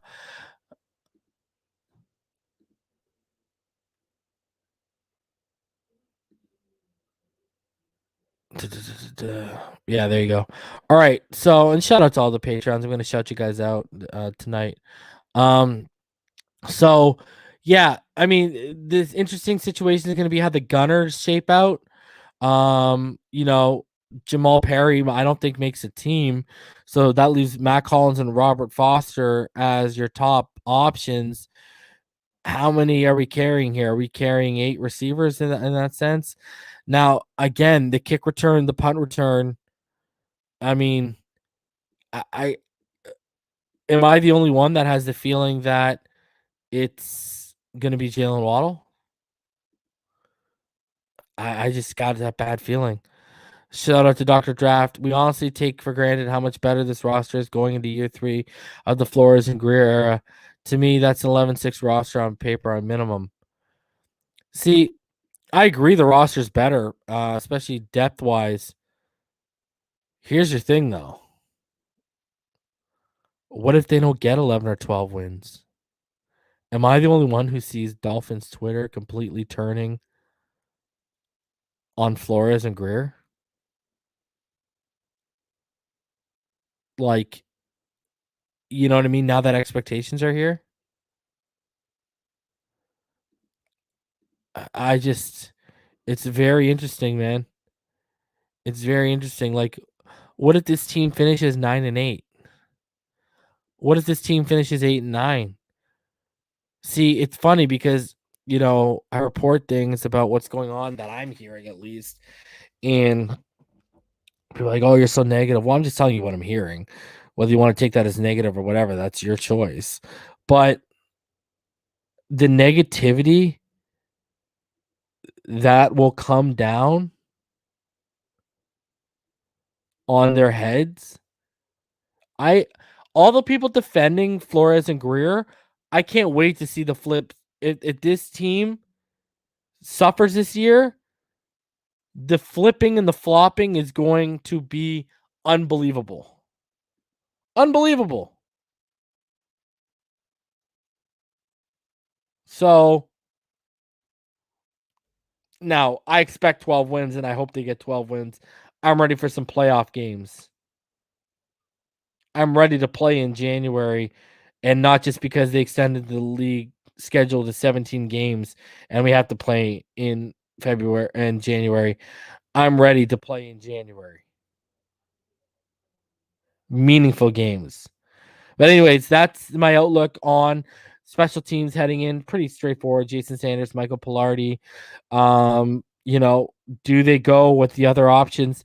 I could have put Javon Holland back there, but I wasn't hearing much of him playing that position in minicamp, so I didn't have him on there. Waddle, Noah, and I think Bowden. That's my my jumper. That's my shoot. And that's me just taking a shot. And then obviously Blake Ferguson, Rex Sonara, and then Gunner, Matt Collins, and Jamal Perry were our Gunners last year. They're still on the roster, and Robert Foster was making some waves as a potential gunner at minicamp, so I've added him to that depth too. So it's going to be interesting to see how special teams plays out heading in to the 2021 season after training camp. But that's a look at special teams heading into training camp. And next week, I'm going to give you, based on the current depth chart that I've been showing you guys, I'm going to give you guys my predictions for the final roster. We'll do that next Monday, okay? Again, 2:34 in the room tomorrow night, 8:30. I will be joined by Omar Kelly, and we'll be discussing Dolphins topics. Can't wait for that. Shout out to Omar Kelly for willing to come on here and do that too. Appreciate it. Florida born, Kentucky grown. What's going on, buddy? What's up, brother? How I wanted to you say, doing? oh, good. I wanted to say you inspired me off of, you Cactus talking Jack? about one of my favorites. But talking about Tua go back the past decade, I went back the past 20 years in the AFC East on rookie quarterbacks, and Tua's beat everyone that I could find. Even Mark Sanchez? Yeah, Mark Sanchez went 196 for 364, only put up 2,444 yards, 12 touchdowns, and 20 interceptions.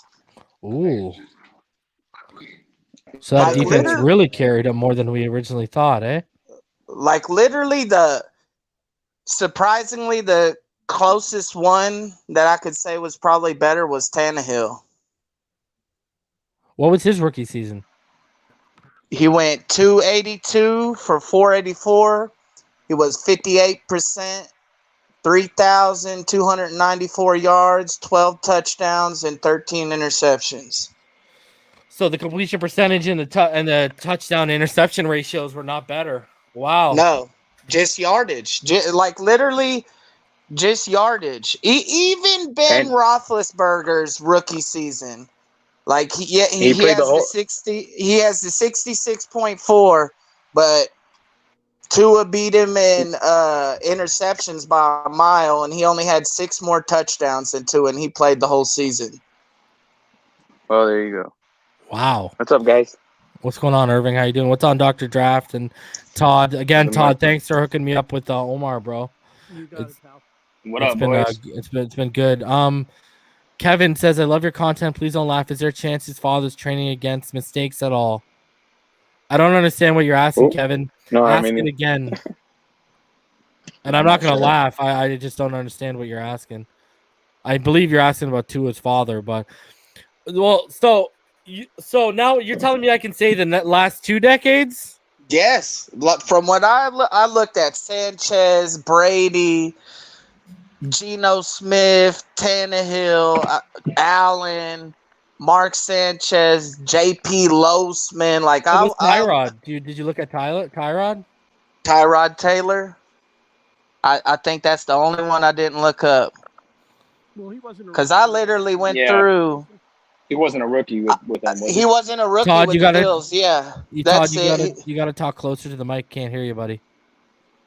That must have been it. I don't think he was a rookie with the Bills. No, he wasn't. I know.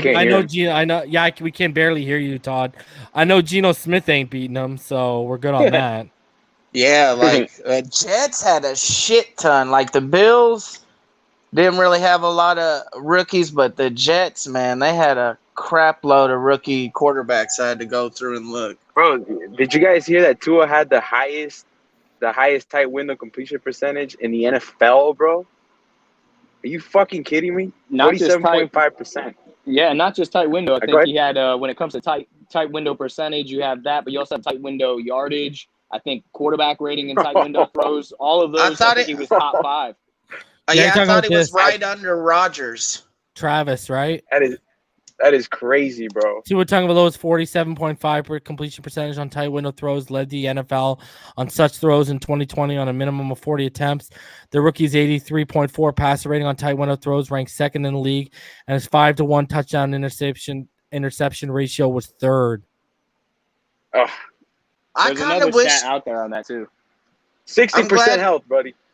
Exactly, and I kind of wish Tua would have been in like that Jaguar game, the Niners game, somewhere where he would have, because that's all everybody looks at is the yardage. They don't look at, like last night with the Doug thing, man. So it aggravates me. It's hard to ignore sometimes. All these idiot fans bashing Tua, like sticking up for what's his name, dude, back in the old folks' home. Yeah, sticking up for Gailey. I'm like, are you kidding me? The crazy thing is I knew who he was talking about. That's what's even crazier about that. No, I agree, man. I don't understand why people still defend Gailey, because here's the thing. I was consistent. If y'all were following me before Tua being a starter, I was calling for Gailey's head when Fitzpatrick was a starter. Oh, yeah. Because you could tell. He was archaic. You could tell. Look, when I had Dante Collinelli up here, what did Dante Collinelli say? He's like, I'm an evaluator scout. He's like, I'm not a scheme whiz. He's like, it's a problem for me if I can start predicting what we're doing offensively when I'm not a scheme whiz. That's scary. Yeah, but it looked like that watching them last year. You know, especially second half of the year when obviously when Tua was in there. I mean, you can see that it didn't take a train back. I got a question for you, Reason, real quick, man.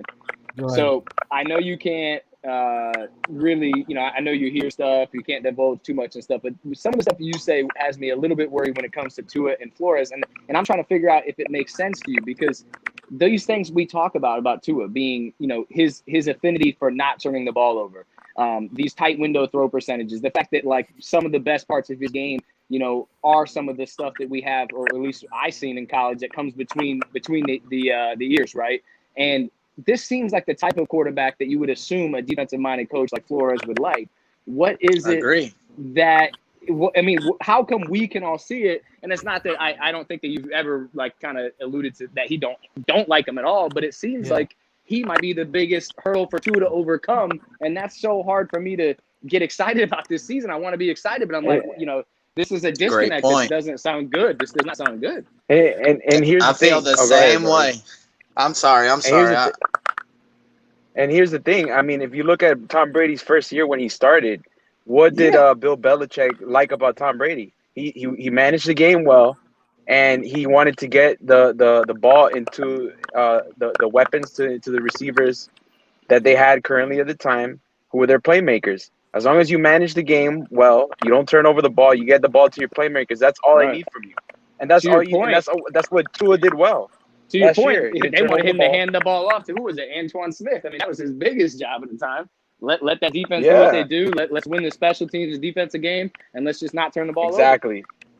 Exactly. That's that's how this team's built. This team's built that way, but now we have weapons on top of that. But last year this team was built that way, and now this year you still have the same core defense that was a leader in the NFL, and now all of a sudden you actually have weapons around this. I mean, at worst case, if you're a Tua basher, maybe you don't believe in him, you should still at least be able to believe in his game management skills. To me, it seems like this team is built to win, like literally right now. I mean, I feel like I'm a Dolphin fan. We do this every year.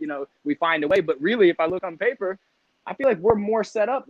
But yet it almost seems like there's people in the mix that don't feel that way. And obviously, we can't see them every day. So that makes me worried, Yeah, and the thing is, look at the New York Giants. Go back to Bill Belichick's mentor. You talking about Parcells? I forgot. Bill Parcells. Phil Simms was a managerial quarterback. He wasn't anything that wild as a passer. What did he do? Yeah, he didn't turn over the ball. Manager. He managed the game well. Right. Yeah. I mean, that's how they won the Super Bowl against the Bills. People will argue, obviously the game's changed, right? So, and I accept that argument. I understand, but this team has, look where you spent the money. Money's being spent. I mean, might have made X mad, but we bring in Byron. You pay X. we got a lot of assets put on that defensive side of the ball, so we're not exactly built like the modern offensive team. Now, we kind of have been this offseason. You add Will Fuller, you add Waddle. I mean, it's exciting. I feel like we could be this almost like the team I would put together is similar to what Greer's vision has been when it comes to putting this team together. And Tua is the perfect guy at the helm, in my opinion. Yeah, he doesn't have the strongest arm in the league, but he can make every throw basically. And at the same time, has an affinity for not turning the ball over. He's going to protect my rock while he's young and while he's developing. I mean, Flores should love this. There you go. I know. I agree. Hey, who we're built like?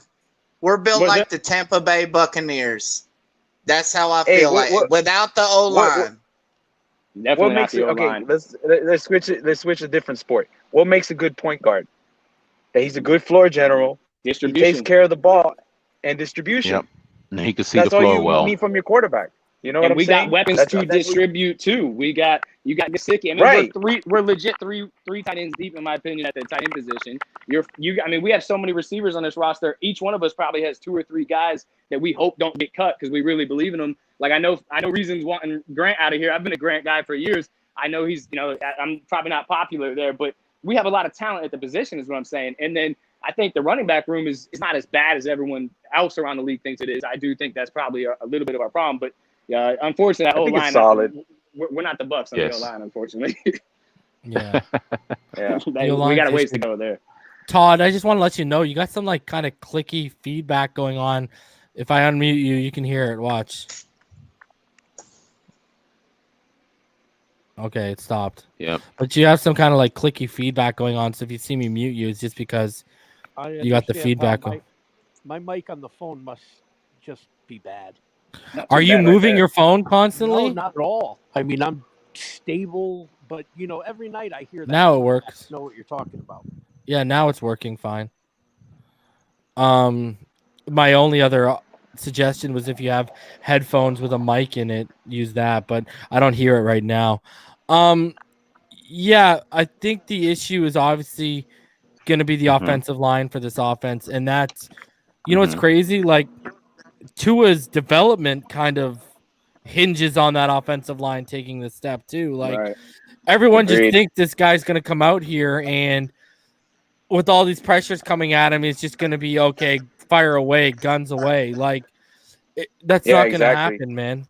And the thing is, if that offensive line doesn't get their act together and we can't run the ball. And you have to do that with this offense. You have to be able to run the ball with this offense. Yep. What's the first letter of RPO, like Reason says? Yeah. Run the ball to set up the pass. I mean, I think if we had a seasoned offensive coordinator that we all felt like we had faith in, I would say the offensive line wouldn't be as big of a deal because you can't coach around that. You can, especially with a young guy that you don't want to take the chances anyways. you can, register and manufacture, excuse me, what I'm trying to say, the short passing game. You can, and if you had that strong running game, but unfortunately, we don't know what we got with this weird Godsey and Studsville. I mean, it's going to be interesting because that is a hole. I think offensive line, like you said, Reason, that's it right there. Reason, I got a question. What's, like we said, we need all three to take an equal leap. But if only one were to take a leap, what's that one O lineman that you want to take the leap? Jackson? Damn. Robert Hunt. Because then if Liam Eichenberg is a technician we think he is, at least I know the right side's taking care of the blind side. Okay. If Jackson struggles and Kinley struggles, Tua can see that pressure coming at him. Good point. I hope Kinley wins that job. Yeah. Plus, if Hunt takes the leap, then I can bang my drum that I was right the whole time, that he should have been a guard. So it works out double for me, bro. But Jackson, it's whatever. You know what I mean? Like, all these people, like, propping him up. I don't expect a Pro Bowl caliber player. If I get that, fine and dandy. I don't expect it. Hunt, I expect a Pro Bowl guard. Right. Kinley. You know what I mean? Kinley, I think, can be a Pro Bowl guard. You just got to shed some of the weight so he can pull better. Have we had any changes in the offensive line when it comes to the coaching staff? I know we shift some things up. Yeah, Jean Lemuel Pierre is the Jean Lemuel Pierre is now our offensive line coach. He's been an assistant. He's never actually been the guy. So it'll be interesting to see how that goes. But at least he played the position. Yeah. That's a good thing. Yeah, I think he was an assistant with the Detroit Lions. But here's Elway played the position, and kid couldn't draft a quarterback for the life of him. So yeah. I mean, so we'll see how it goes. What's up, Finn for Life? How you doing, bro? What's up, fellas? How you been? Not too bad, man. And I actually like the depth, like Fluker. Yeah. Illuminor, the guy they brought over from New England. I think he makes the team. That center spot, though. Hey, I don't know why they refuse to fix that. That's what's so aggravating. Which I know I'm a broken record. It's just I cannot get over that. Like you get Rodney Hudson. If you would have just went out and got him, we wouldn't be sitting here as worried as we are right now. It's not your fault, Florida born. The Dolphins did this to you. Like the Dolphins decision making did this to you. Man, like Lindsley, okay, I could kind of, it was a lot of money, but come on, man. Let me ask you this, Florida born.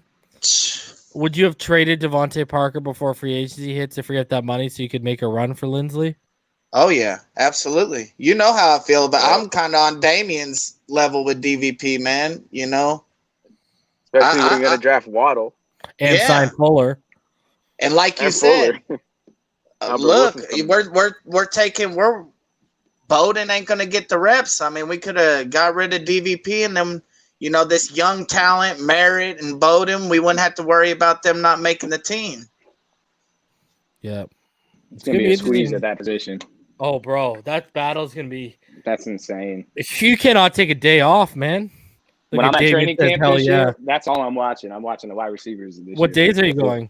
I've got. I got all the tickets. I got like 4 for a bunch of them. I know for sure I'm gonna hit both scrimmages with the Falcons back to back. I'm definitely making that trip, and then I'm kind of figuring out with my friends who else want, because I'm up here a little bit north of Tampa, so it's a little drive for me. I'm going to that scrimmage, Atlanta. Me too. Yeah, I think they had the Fan Fest day. It's just this year too. You can't meet the coaches or players or anything. Bro, like that. DJs and like food trucks and stuff. Yeah, man, see, I'm about that. Exactly. Yeah. See, that's the only thing that is okay with me, is that because I have to miss it because I have to watch my daughter from like 8 a.m. to 4 p.m. every day until the beginning of September. So the fact that you can't even interact with the players, that's the only saving grace. But Pete actually has a good question. Everyone's give him a round of applause. How many out of these 3 receivers will get cut? Albert Wilson, Grant Hearns. I think Grant Hearns. If Albert Wilson gets cut, I'm definitely saying Grant Hearns. I'm going to say Grant Hearns, and I'm going to add a bonus in there. My boy DVP by the middle of the season. He will be cut. You heard it here first. Nah, he's got value. Phinside the NFL. He's got value. He's got some value. Yeah. I don't care. He's done. I see what you're saying, though. You think he's out. Okay. Yep. I don't know. Yeah. Who do you think, son? Say that again one more time. DVP for added measure. He's done by the middle of the season. Wow.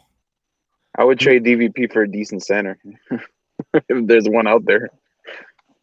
By middle of the season, at least open up cap. People forget at least open up cap. Devontae Parker can be when he's healthy. And I think that's going to open up the offense he more. just can't stay healthy. Everyone forgets Fins for life because it's only happened one time in like 7 years. Yeah, I know. I agree with your point. His motivation has never really been there. I don't think he gets cut. I think he'd get traded. I don't think he'd get I think cut. it's an offensive fit. Right, yeah. I'm thinking more, I think he's out the door. That's what I meant to say. Yeah. He's out the door. He's definitely out the door next offseason. That's for sure. Yeah. I'm going to be the one guy. I'm going to stick up for Grant. I think that's one of the only guys that they've extended. I mean, if you look at people they've extended, you don't have that big of a long list already yet for this regime. They extended Grant when they came in. He is the second team All-Pro returner, and we do know that if he's not, that does open up that little bit of conundrum with Waddle. So I think that's a little bit of an added thought there, and I think they trust him, and the coaching staff, whether we like it or not, seems to like him more than right now. A lot of the fans are ready to put up with him. I think Grant might stick. I wouldn't be surprised if he sticks. I think they want that I think they want that $4 million. I don't. That is a great argument on that though. Because we don't even have enough to sign our rookies right now. I know. We're up against and I am telling you, if he becomes free, Sony Michel will be a Miami Dolphin. That'd be very interesting in this offense. If we can get 2018 Sony Michel. Yeah, that's what I'm saying. We're gonna need that version. I was so upset when the Patriots drafted him. I loved him in college. Who's Sony? What's Albert Wilson do? About $10 million? He's more of a service back. No, it's like 5 or 6. Yeah, I agree. Yeah. Let me look it up right now. Perfect for the committee room. So no one thinks Albert's gone though. Like there's nobody in the panel that thinks. Yeah, Albert is going. He was our best player in minicamp. I like him. Oh, yeah, he's a mainstay. He gives us that he's dynamic our yak guy, man. That's our yak receiver. And he's arguably the best. The question. He was in the question, right? So I just want to make sure. And imagine a guy like Waddle to learn under Wilson, man. That's a good point. Yeah. I wouldn't be surprised. They're going to be using him on the boundary this year too. So they're going to be using him a lot. And apparently, like I've been told, he's apparently one of the fastest and quickest learners when it comes to this playbook. So right now he has a cap hit of $5.129 million. Yeah, if you cut him, you got to take $2.33 million dead cap, and you save 2.858. Mm-hmm. Hey, if he flourishes if he flourishes on the boundary, I could see him as our strong side Z, bro, and then pushing Fuller to the X spot, bro, because you never know with Preston Williams, bro. He's always a question mark. So, and then DVP, of course, can't stay healthy to save his life either. I could see that happening too. We'll see on that. I think Fuller's gonna mainly line up at the Z because you're gonna want to motion him a bit too. You don't want to tether him to line of scrimmage, right? Yeah, that's and a good point. The thing with Preston and DVP is, well, I'll say at least DVP is a bit stronger than Fuller, so to get out that jam, it's going to be a lot easier for a guy like DVP. But I mean, there will be times where Fuller's used as the X. That's 110% going to happen. Yeah, they'll move him. Yeah. I'm going to say that's not our Lambo package. That's our Gazelle package. I call it Lamborghini. I call it NASCAR. Right. That's our Lamborghini package. I saw this article. I think it was on Bleacher. No, it was by Brian. It was by Brian Miller on FinFanatic. And he says that FinFanatic, and he said that Waddle, that he struggles against press coverage. I think it was the guy that did the route tree. that did a analysis of Waddle's route tree. He said that he had a 62.5% success rate against press man coverage, and that because of that, the Dolphins will have to probably motion him a lot so that he could get favorable mismatches. Well, but I saw the why you will too, right? Yeah, but I saw like on the film, like on film breakdowns, I saw him, a lot of guys playing off because of his speed, because they respect his speed, and he still burns people. Yeah. And there was this route that he ran against. I think it was against Texas A&M. I forgot the safety name, but he ran he was running like an over route, and then he used the speed to kind of like slow down so he could keep the safety flat-footed. And then once he ran across the middle of the field, he just turned on the burners and he just caught the safety flat-footed. Absolutely. And got the ball. Nice catch, bro. Yep. He stacked him basically at the second level, right? Kept his hips There square so the safety was guessing where he's going, and then got around him, right? Listen, if I'm an offensive coordinator, if we do have we have speed on this offense now, and if you're gonna come up and play press man on Waddle and Will Fuller all game, you're playing it. I mean, you're gonna have to have our cornerbacks. Like that's a dangerous game because you might stack them and you might keep them at the line and you might be able to get them there. 3 out of 4 plays, but if you miss on that 1 out of 4 plays, that could be a touchdown. That's the problem. And like you just said, they would have to have our corners. And what are they going to be training against? An elite secondary, bro. That is great at man coverage. That's good. That's going to be good for them, bro. And especially for Waddle, bro. If that's his problem, which I don't, I think it's exaggerated, but if that's his problem, what better the experience against it than these corners, against this secondary. So yeah, he'll definitely going to get a baptism by fire with these boys. That's for sure. Oh yeah. Yep. Yeah, I can't wait. But here's my thing: go look at how many rookie receivers have. If he were to get over 800, what is it? Let me give you the exact number. So no Dolphins rookie receiver has got over 800 yards since Chris Chambers did it in 2001 as a rookie. Wow. He had 883 yards for 7 touchdowns. I love Chambers. He was targeted 90 times. Yeah, that's good. It's a good point. That's a good point, though. Targeted 90 times, had 48 receptions, averaged 18.4 yards per reception. And look at the quarterback he had. Wow. Yeah, Jay Fiedler. Who was the quarterback at that time? Oh, Jay Fiedler. I used to swear if Chambers played anywhere else, he would have been like Minnie Moss, man. Like that guy, all you had to do is throw it up for that man. Oh yeah, I never forget that 256 yards was against the Chargers. That game, you guys remember that game? He was a beast, bro. He was a. Bro, I remember. Shit. Spurs.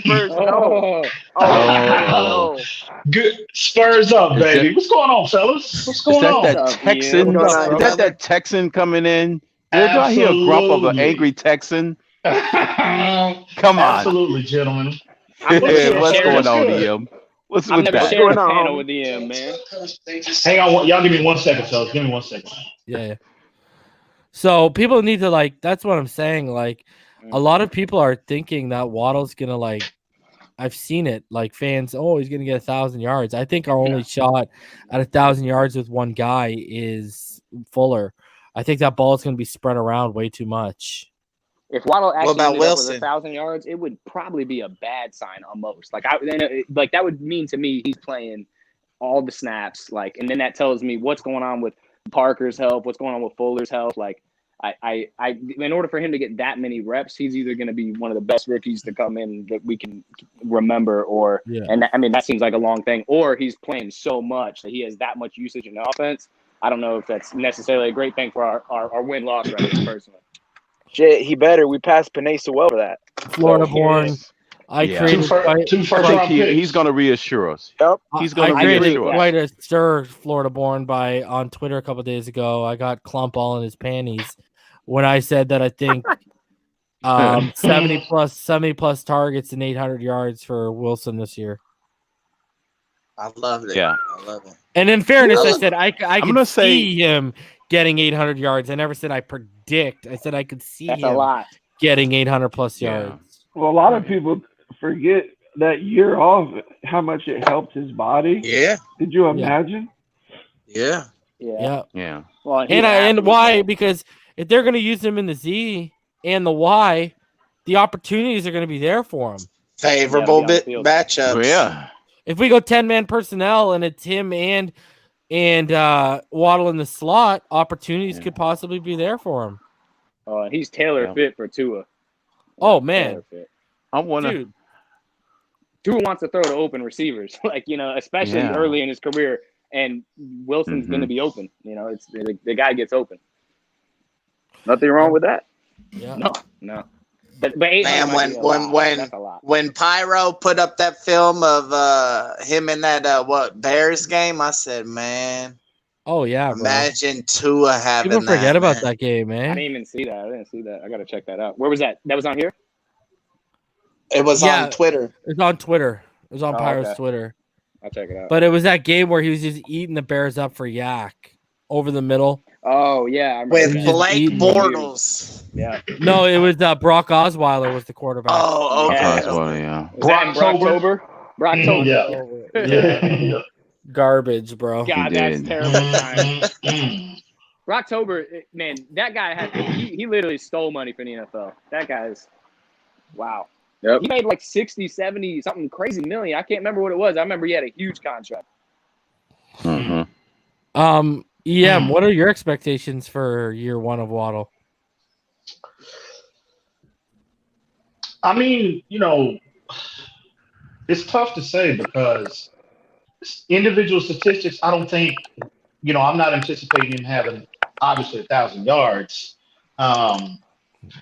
Only because I don't think the offense is going to be designed to highlight one player, and knowing how Tua how his a strong suit of his skill set is to spread the football around. So I think with the talent on the roster, it's going to be a lot of players have a huge impact. You know what I mean? Just because of the depth on this wide receiver room. So I'm expecting him to have a huge impact, but if I look up and I see he doesn't have 700 yards and 8 touchdowns, I'm not going to say he's he didn't he's a bust or anything like that, but there is a lot of pressure on him from the standpoint of consider how much we gave up for him. Not only his picking him 6th overall, but trading back up and get up that additional 1st-round pick for him. So the pressure is on him, and I'm sure he feels it, but I just think his impact alone, just him being on the field, is going to help this offense out tremendously, bro. So, yes. I can't really put a number on what my expectation of him is. If I can see on film that he is dictating coverage, he is, wherever he goes, the coverage is going with him, and he's open up, and that alone will open up opportunities for a lot of players underneath. I'm good with that. You know what I mean? So now year 2 and year 3, we might have a different conversation, but as a rookie coming in, every rookie, it's very rare that a rookie comes in and just, gives you 1,200 yards. I know we saw it with Justin Jefferson last year, but he's an anomaly. That don't happen every year. So, but I'm just looking for him to be impactful in whatever ways they choose to deploy him. Yeah, but it's difficult to put a number on what my expectations. Do you think Parker flirts with 1,000? No, I don't think any of these receivers are going to. I'm not going to say that. I can't say that, but I don't think Parker. Well, I think Will Fuller is the one that'll be hovering around 1,000. I think. I think he's the most complete at this point in time on the roster. I think Waddle has to prove it. Waddle might turn out to be that guy, or Albert Wilson, but Will Fuller, in my opinion, as we're sitting here talking about this tonight, is the most complete receiver on the roster. Considering what he did as of right now, considering what he did last year, he was just devastating, gutting the league last year.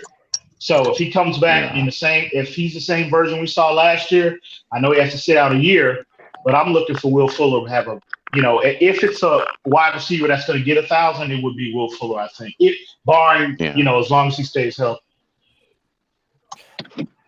Next question. So you think they're going to spread the offense more and not have any more? I want to really get everyone riled up. Okay. Because we've talked about this, EM. We don't see, unless you can produce in line, with Wilson and Fuller trading reps at the Z, with the Y being with the Y being Waddle, Wilson and Bowden, and then the X being Parker and Preston. Unless he can produce inline, should all these fans be tempering their expectations like we are with Mike Gesicki? Are you going to get started? A little bit, unless we go all out like New Orleans. Unless we do what the New Orleans did with their wide receivers and just spread it out. Like nobody getting more than 50 catches. But let me ask you this. Considering the depth we got at wide receiver, if he's not playing in line, is he getting on the field over Albert Wilson, over Waddle, over Fuller, over Parker, over Wilson, over Williams, over Bowden? Is he getting on the field, in your opinion? Or anybody's opinion? I don't see it. No, it's gonna be limited. I see it being limited. I see that as a question, and I think that's a big part of it. You guys are making great points, but I also think if you guys remember last year, there's some highlight plays. Yes, maybe towards the end you started to see Gesicki get involved with Tua a little bit more, but I think that there's a problem when it comes to the type of players Tua likes to throw the ball to so far. He's just not like, he doesn't separate. Gesicki doesn't separate. Gesicki was tailor fit for Ryan Fitzpatrick, right? Like Gesicki was a big target, had a wide catch radius. Tua don't see him open, and Tua's too cerebral. Tua's going to try to hit the open guy, and this offense looks like I'm hopeful that they're actually building it for our quarterback this time. And that's what scares me too, on top of all that, on top of the personnel packages. But even when he's on the field, is he going to get the separation that is going to make Tua say, yeah, that's where I'm going? That's a good point. That's a good point. The thing is, I'm sorry, go ahead, Jim. No, I was just gonna say that the thing is that this Dolphins offense, especially this offseason, they have a preference of smaller, twitchier receivers that are good and elusive in space. You know what I'm saying? Instead of the big body receivers as opposed to last year, which was more suited for Fitzpatrick's strength.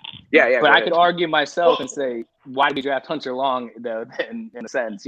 So because because he can produce inline. He can play inline tight end, yeah. That's why. That's why I want to see. That's where all these highlights and all the reports about Gesicki going to this tight end camp, working on his receiving skills, his route. No, I don't want to see him running routes. I want to see him learning how to block, because that's the way he's going to make his biggest impact.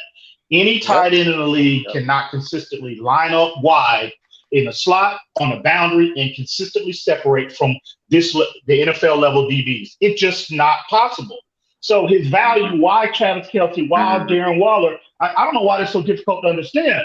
Darren Waller's, why Travis Kelce are so devastating, so deadly, is because when they're lined up in line, linebackers cannot cover them. So you have to sub and bring in a defensive back to try and they still destroy them. So Mike Gesicki has that type of ability, but he just can't, he hasn't proved enough as a blocker to justify having, him a bigger snap count and being deployed in line, because he's not a willing blocker. It's not about he don't have the physical ability. Right. He's not willing to stick his nose in there consistently and do that. And that's a bigger issue. That's even a bigger problem. Right. That's even a bigger problem. So, especially when you're going to have an off. Yeah. I think a lot of people hate on him a lot. I mean, he was a pretty damn good tight end. Yeah, he's a good receiving tight end, but man, I mean, you look at Kelce and Waller, they're not Gronk in terms of blocking, but they're willing. They're willing. Yeah. And I'm sure tomorrow, this, reason when you're talking to Omar, I can almost guarantee if you bring up Mike Gesicki, he would utter the same sentence. I guarantee you. So he's just not willing. So this is what the growth I want to see from him this year. I want to see the growth this year from him. That is him sticking his nose in here, getting hands on somebody and actually can move people, because that's where his value is at this point in time. So that's where I'm at with Gesicki. But I love the catch radius. I love his speed. I love his height. I love everything he brings athletically. But you got to develop that aspect of your game, man. I know it's late in the game. This is his fourth year, going into his fourth year, and he still can do it. That's the difference. That's the difference in being a good tight end and being a great tight end. But here's the thing too. Gronk, Kelsey, Waller, Kittle. They're not the fastest guys in the world, but their route running is very good for the position, and that's how they separate. I agree. But when they do that, but if you look at them, what they do their majority of their damage is in line. It's when they're lined up on linebackers. Right. So right. Yeah, that's any tight end. That's just not relative to Mike Gesicki. That's any tight end in the league. Because you're not showing your hand on what's coming with those guys in line. Exactly. Right. And see, teams, if they know, if the team knows, if Gesicki is lined up in a traditional tight end set, right? And teams know you're not going to run, they'll just bring a DB in there and put him on Mike Gesicki. You know, to make up. But if he was a willing blocker and the team can't figure out what you're doing, well, they have to leave that linebacker in there just in case you run the football. So and then when they do that, you go to play action, and that kills teams down the seam, down to the second level and third level of the field. He better figure it out because we got a lot of talent all around him with his little and you think about it, limiting his production kind of works in contract talks for the Miami Dolphins. Right. Yeah, you won't be paying them. So you're going to pay a player because the snap count in terms of lineup in the XYZ role is going to decrease dramatically. So if you're not getting the reps, you got to get on. You got to get on the field. You got to get the reps to put up production. So if he's not be able to, if he can't play in line and block, and he's not playing either XYZ role, where's his value on this team?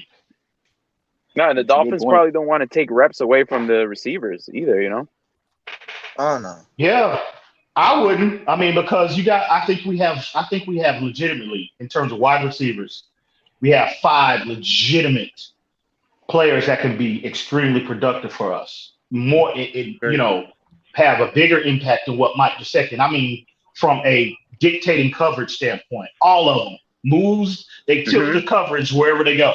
3 of them. So you're gonna you're gonna put a guy in. So you're gonna leave a guy on the field that's slow relative to the wide receiver position. He can't consistently separate from in one-on-one type situations. He's not dictating coverage. They're not rolling the coverage in his direction. Why would you put him on the field that's having such minimal impact? No, you don't do that. You either teach him to block or you get rid of him, one of the two. There you go. Statement that shows you how much we've upgraded. Right. I mean, what's interesting, Em, while you're talking, Em, it's making me think, and I'm going, in terms of Gesicki having this standout season, I don't see that. But it's interesting. We don't know what really is coming. We have, our ideas, reasons let us know some of what's going to happen here when it comes to the playbook and how, like the type of offense we're running. But I think that when it comes to the Miami Dolphins season win-loss record, when you look at how this offense is built, I mean, we can run 22 personnel in a unique way with the roster that we have. We can run spread offense with the roster we have. We can run an RPO if we can get some push and if we can get some running, some participation from the running backs. We can run an RPO offense too. It's going to be real interesting. The beginning of the season, I'm pretty nervous about the start of the season.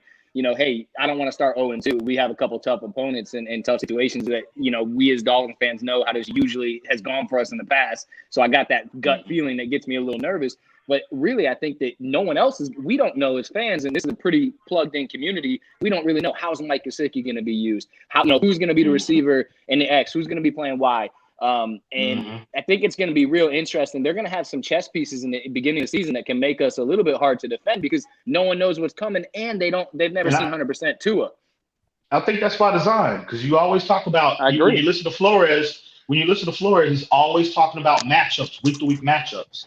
So, but the question with Mike Gesicki is, okay, it's time to get paid now. Yeah, that's the issue with Gesicki. So, do you pay a player, a one-dimensional player, that obviously he's not getting on the field over Waddle, he's not getting on the field over Albert Wilson if healthy. Any of these wide receivers, Bowden as well. Yep. What do you pay him? He's gonna want, he's gonna want $12 million a year. You know that. So what do you do if you're the Dolphins? Are you going to pay him that, a part-time player like that? He's just a matchup. He's just a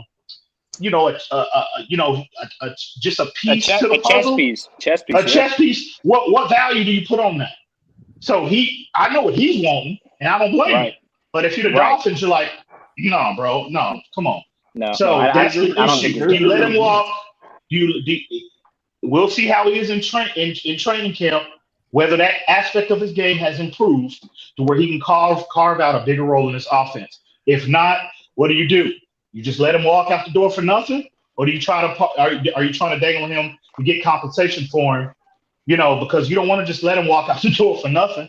I mean, I guess you can collect a compensatory pick, but if a team is offering you a second-round pick for him, what do you do if you're the Dolphins? Do you really do that, though, in this season when you need to get are you sure going into the season when we hear all this stuff about Flores and Greer and that they need to produce, there might be some switch-ups. If I'm them, I think I have to hold on to the chess piece and just go with the comp pick or not and just play it out. I'm not going to extend him even in that scenario, but I don't know if I can give up that chess piece because, like I said, that makes you more dynamic in this crucial year where we need some wins.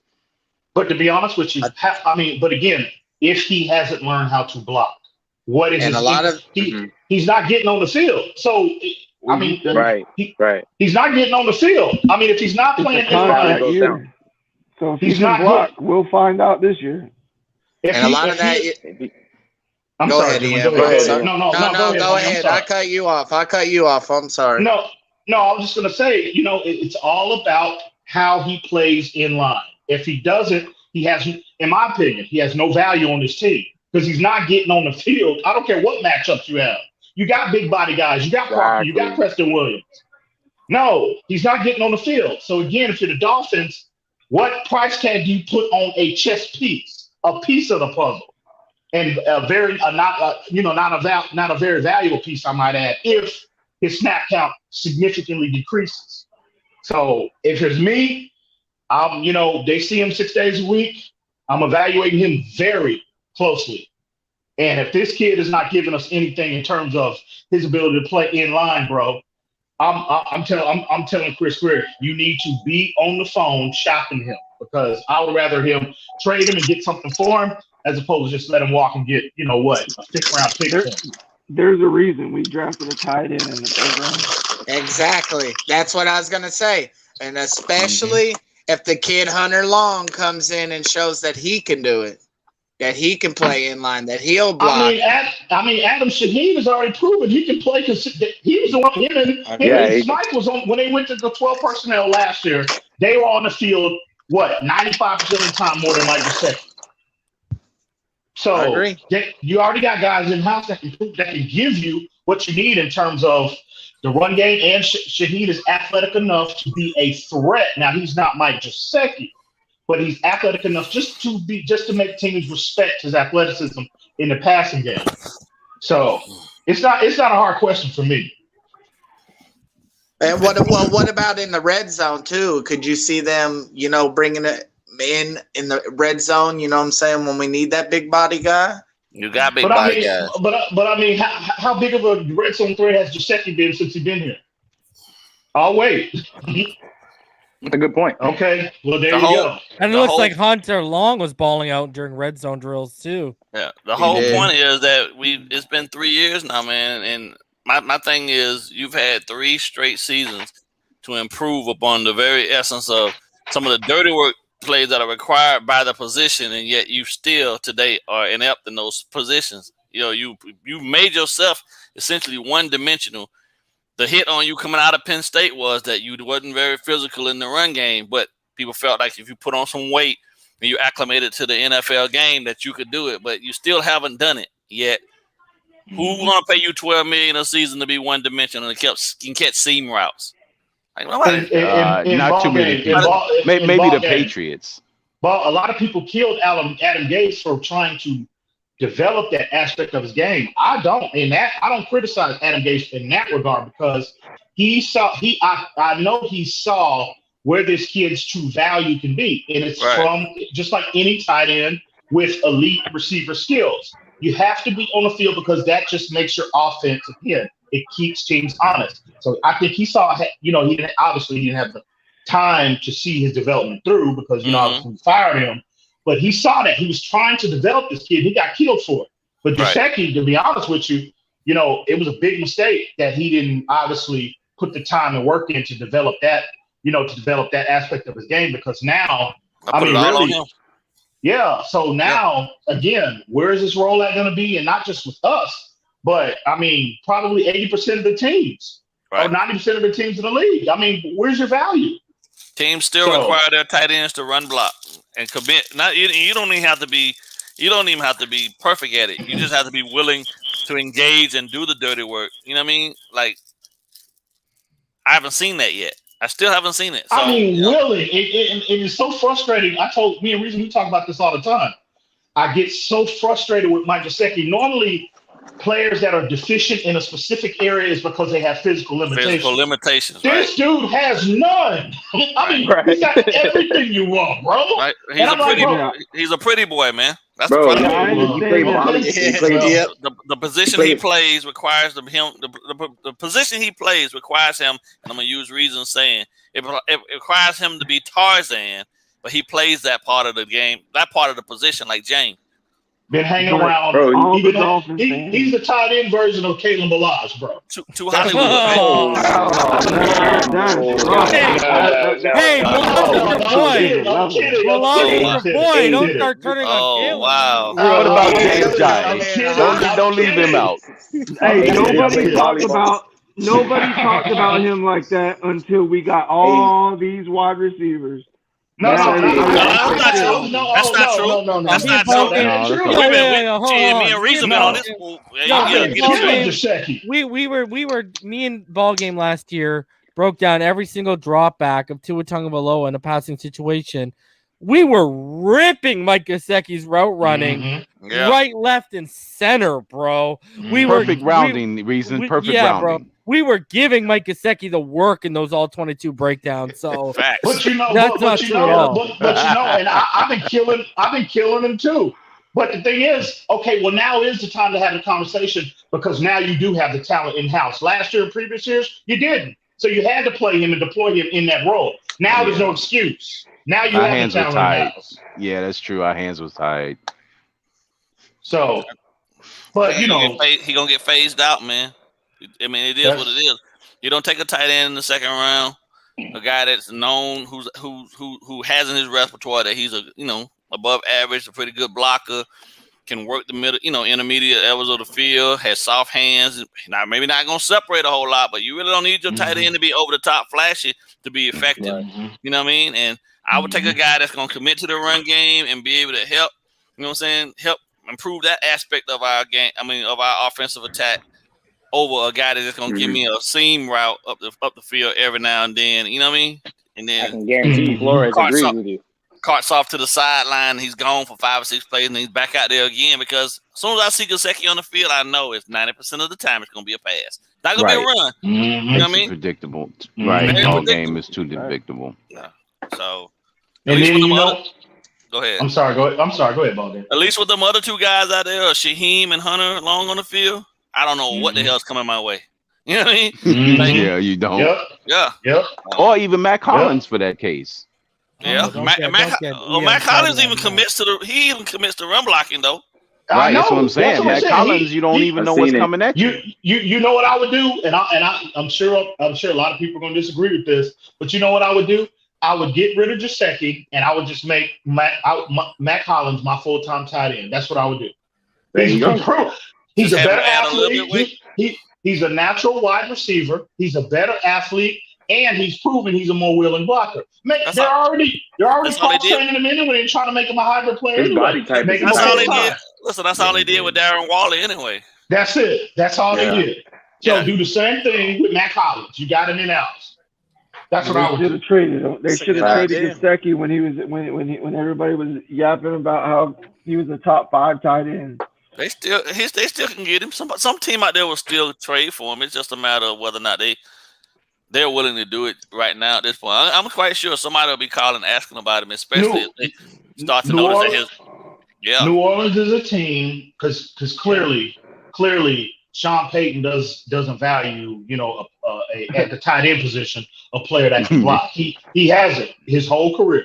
So New Orleans is a team I think that would see a lot of value in Mike Gesicki. Yeah, they'll let him play slot. They'll let him play the slot out game. Yeah. You don't think Jimmy Graham was good? Yeah, but he wasn't a good blocker. when did Jimmy Graham ever block anybody? I can get out there and block better than he did. Well, yeah, you got a point there. Send him to He Green didn't Bay. do too much blocking. Send him to Green Bay. Yeah, and then Him Green and Bay is a Tony good spot for him. Yeah, him and they can ball out. Tony blocks his ass off though. Yeah, there you go, and that's why Gesicki can be the other guy that the other guy catches football. Yeah, he's no Bubba Franks. Yeah, exactly. I know Hunter Long's coming out of college, and how is his route running look? Yeah, he's a pretty good route runner. Yeah. The only thing with him is he hears footsteps. His contested catches are an issue sometimes, and he'll get you to the chains, but he's not gonna take it to the house. From it. Yeah. He's not a home run hitter. That's his thing. Would you say that he's better in short areas than Mike Gesicki? Because Gesicki is a little. He's more reliable with his route running. Well. And Gesicki, he's a stiff hip, and that's what's the knock on him when he came out of Penn State. He doesn't have very fluid. What about the? He looks like an albatross, bro. We need him on 3rd and 6. So Hunter, when you watch him, he looks to be, in terms of his ability to transition, he looks a little more fluid in that area in his game. Now, again, he can't jump like Gesicki. He don't have the long arms like Gesicki. He don't have the long speed like Gesicki. I don't need all that. Not for my tight end. Yeah. You gotta add. Okay, that's the whole conversation. I'm sure for. But what do we value here? What the block, the inline ability, and the player that can, he might not be the athlete, but he can make plays for us when called upon, or the one-dimensional player. So again, Mike Gesicki, I think, unless he comes to camp and he's moving, when he's lined up one-on-one with Raekwon Davis and Adam Butler and Christian Wilkins, if he's not moving and consistently winning or just being confident against them, I guarantee you his days are numbered. He'll probably never be that type of player because he's a finesse guy. He played volleyball. Yeah. See you later. Then. We appreciate you. Appreciate it. He's more worried about whether he's going to break a nail or ruin his blonde hair. Man, this man don't even have let him go to the Rams out there in Hollywood. There you go. That seems to be more better suited for his his personality. So all I'm saying is don't be surprised. Don't be shocked if he come out with some frosted tips. I'm telling you. I already said if he comes out and he's got the the visors. If he's got the visor on with the frosted tips, bro, I'm out on that guy, bro. If I see the 2001 look, I'm done. Oh my god, the visor. What about the shaded visor? I'm frustrated with Gesicki though. I really am. Big time. I really am. Extremely frustrated with him. Yeah, because he's had the time so long. Yeah. Disgusting. 3 seasons we've been waiting on this dude to show up, man. What did I say? He This guy's more worried about running through houses, garages, and catching footballs thrown over a house than he is on getting better. This is what pissed me off. This is when I knew this was probably because say what you want, whether Flores doesn't like Tua, whatever the case may be, say whatever you want. The fact of the matter is this. Tua working out with all these receivers and these offensive linemen at the Perform Training Center this year. You can't tell me out of all those group of players, there weren't guys reporting back to Brian Flores. The fact that Mike Gesicki only got his ass out to one of those training sessions is an issue for me, bro. Yeah, and I would agree. It is, bro. And, if you guys remember, I always bring this up. I'll keep bringing it up. You remember the day that picture went viral of Tua showing the playbook to all the guys around him? Mm-hmm. That same day, Mike Gesicki put out a picture of him on a yacht with his buddy. Did he really? Bro. He was sitting like this with the water behind him on a yacht, bro. Out in the middle of the ocean. Oh, come on, bro. Wow. And I'm like, I did not know that. That's the same day that Albert Wilson went to the practice that morning and then actually got married that afternoon, right? Yeah, it was 2 hours later. Yeah, 2 hours later. Yeah. So Do you think Gesicki, in terms of his heart being into the game, football, do you think his heart is in football, man? I think it's harder. I think he's more. He wants to get paid. More being a Hollywood, model. man. But he's already gone Hollywood before you actually I think he knows he's gonna get paid. Well, somebody will do it, but it won't be us. So, dude, and Kelsey and these guys blowing up his ego by saying he's a top 5 guy. Yeah. What does that really do behind the scenes though? If they don't really believe that and they just said that just to make the price of him go up. That's exactly what it did. That's one piece that we lose. It's the same thing, but it's the NFL level of what Devontae Smith and Waddle did for Mac Jones. Oh, Mac Jones, yeah. Think about it. Yeah. Think about it. Kelsey, literally, his quote is Gesicki is the 5th tight end because he's fun to watch. That's all he said. He didn't break it down or nothing. He just said because he's fun to watch. But it was enough said from a guy like Kelsey that people started looking around and started listening, and this guy already was ready to go Hollywood anyway. So now he's smelling his own. You know, he feeling himself, bro. Like, but in BallGame, that's what I was trying to say. Like, he's not. To me, what Kelsey said it like that, he doesn't mean it, man. He doesn't mean put him up there. Right. And that, top 5, I'll take Kelsey, Kittle, Waller. I'll take Dallas Goedert over him. I'll take Mark Andrews. I'll take TJ Hawkinson. I might even take Noah Fant because he's been ascending. Yeah, he's been ascending each year. Hell, Higbee, Rob Gronkowski. In the body he's currently at, look what he did in the Super Bowl. You think Gesicki would do that in the Super Bowl? Hell, look what he did in the playoffs. You see what he's doing in the playoffs? Oh, I take OJ Howard hurt. Oh man, wow. Hurt. I'm just saying. Even on he's still another guy. Logan. He still be on my list ahead of him because I know once he's healthy, he'll at least run block. Oh yeah, I take you know how I feel about OJ Howard. You already know that. So if I'm a Dolphin, well, maybe not now, but I was saying if they didn't, if they weren't. See, I would have. That's the route I would have went. Yeah. Based off his medicals, I wouldn't have even entertained drafting that kid at 3rd round. I'll turn around and gave that 3rd round pick to Tampa Bay and got him. Mm-hmm. That's what I would have done. Yeah. But it's whatever. But I agree. But hurt though, no, I can't say hurt. I was being facetious, bro. You know what I mean? Okay. I'm just saying, like, I know you sounded pretty convincing to me, bro. I'm just so frustrated. I'm just so frustrated with this dude, man. Like, well, and watch Logan Thomas ball out this year with Ryan Fitzpatrick. Yeah. That's a kid that's coming up. Robert Tonyan that we mentioned earlier. He had a good year last year. Logan Thomas bro. And who was throwing him the football? You know what I mean? Yeah. What if we turn around and trade Gesicki to Washington, bro? I'll take Logan Thomas all day. Bro, if we trade him to Washington, I'm salivating at picking apart that defense and give me one of those options, bro. Yeah, man. That defense is that would be a nice to New Orleans and a 4th round for the running back. I cannot, bro. I'm sick of all the talking. I'm sick of all the barbershop talk. I'm sick of all the coffee house talk. Let's get to training camp. Come on, bro. Let's get it. See what we got. Sick of all the suspense. Line up. Let's get it. Let's get it.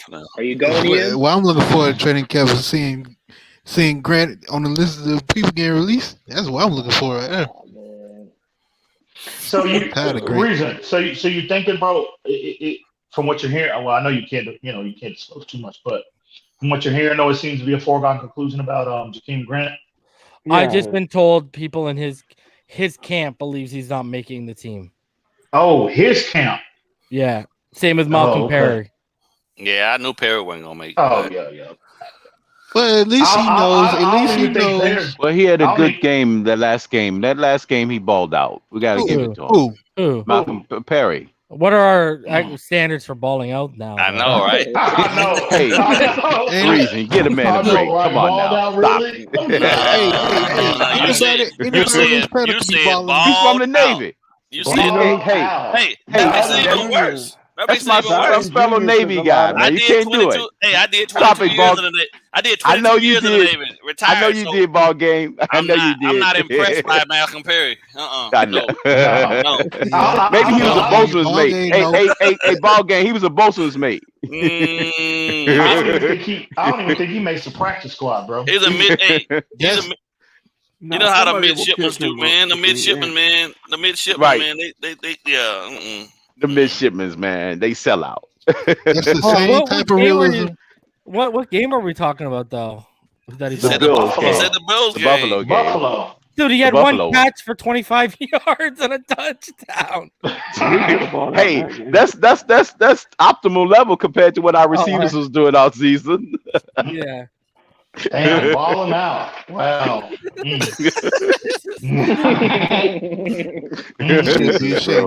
Should be ashamed of yourself. No, I'll see. He'll be. Stop it, Pyro. He definitely will be on that bus soon. I can. Oh yeah. First stop, Wingstop for drop off. I know, right? I'm telling you, get him a good old Greyhound. They're gonna call him Lemon Pepper Perry, bro. He'll be all right. He'll be okay because he'll get to go back and finish out his enlistment. So yeah, he'll be fine. Oh, he left early. He left early.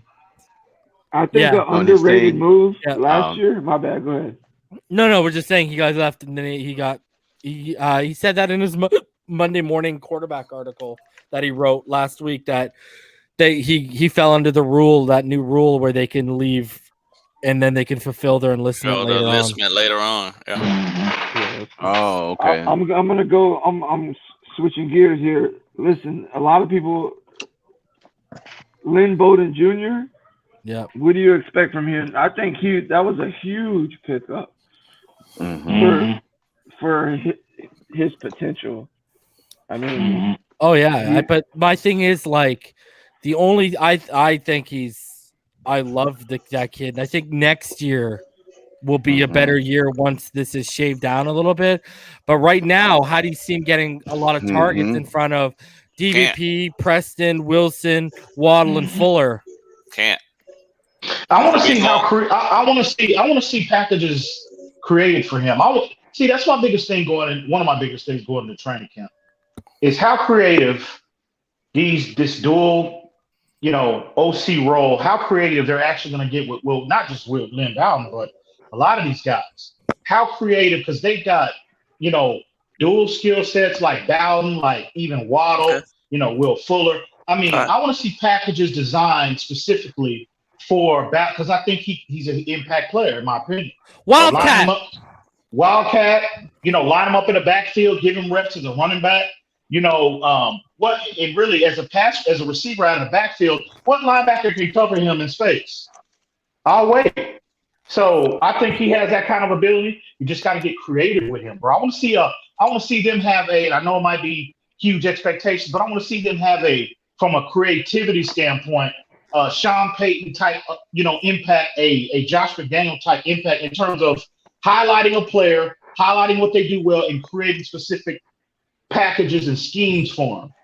I want to see that. I hope I know it might be a lot to ask them in their first year in that role, but you got talent and you're paid to, put your players in the best position to be successful. So that's what I'll be trying to pay attention to early on. Well, it'll be interesting to see, but I think the problem is that you got guys in front of them that they're probably going to prioritize more over him. You know what I mean? That's Waddle's going to have specific packages you can guarantee. Yeah. That's definitely going to be the constraint is how do we justify making packages for Bolton, and put those as a priority over your number 6 pick.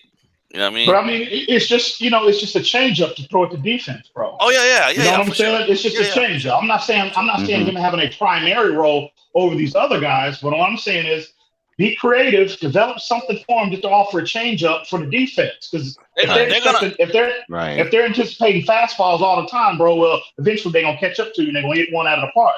You gotta have a change up. They're gonna need to do that anyway, just because of the fact that when we end this season, what we're probably gonna be left with is Waddle, Williams.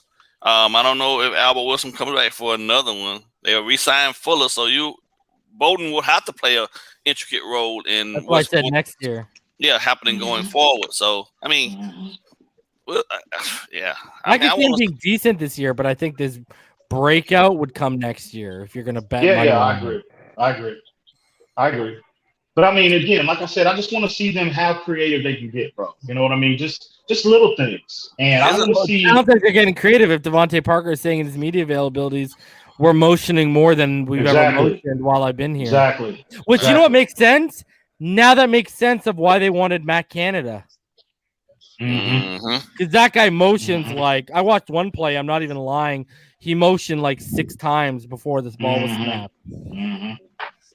Landmarks, man. Yep. Motion changes landmarks. Oh, and all I want to say is I want to see. I'm cool. I showed Rhino. Me and Rhino watched the video. I said, "Yo," and this was months ago. I said, "Watch this." We watched this video. I've talked about this. I think it's a Brett Coleman video where he talked about McVay. And basically 2 years ago, McVay, he played the Ravens, and the way Ravens like just beat his ass. And he noticed the amount of motion at the snap that the Ravens were doing. And the Ravens do it at like 42%, 44% of their snaps. They motion at the snap. He comes back last year, number 2 in the league, 39 point something percent. And and you saw the offense last year in LA looked more like it had looked in years prior, right? And I want to see more, not just pre-snap motion. I want to see more motion at the snap because, dude, the false keys it can set up for linebackers. Oh my God! When you show them a similar look, but now the motion's taken away. It confuses them up. everything. Yeah, oh, bro, it just confuses them up. Confuses the mic, and they're pointing things out. And then you get guys starting to bite on things because they saw it earlier in the game, and you're going the total opposite direction. I want to see that kind of stuff. Like I want to see innovation, man.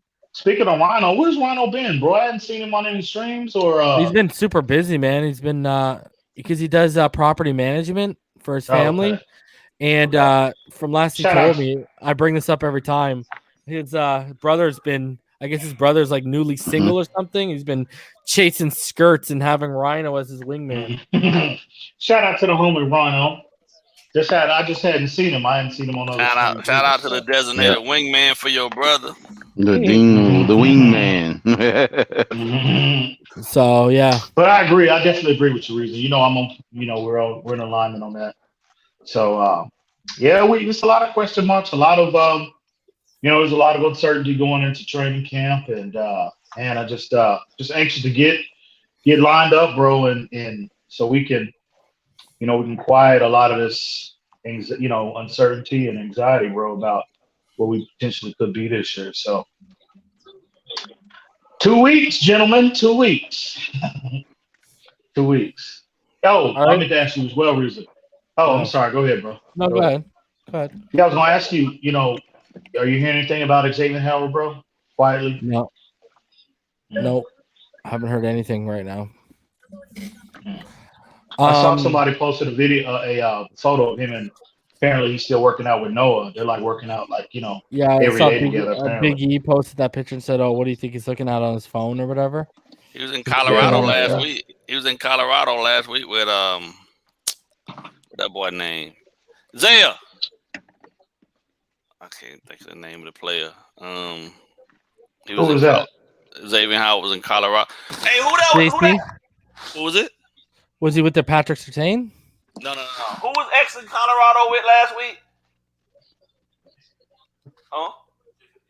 Oh yeah, JPP. Pierre-Paul? Pierre-Paul, yeah. They was in Colorado last week. Up on there. Were they working out? What were they doing in Colorado? What exactly were they doing there? Getting some of that legal dub. Right. What is it? Probably. I think that's Oregon. Ain't that Oregon? No, it's Colorado. They were working out. They were working out in Aspen. Oh, so they were working out and then going hitting the slopes after, huh? Yeah.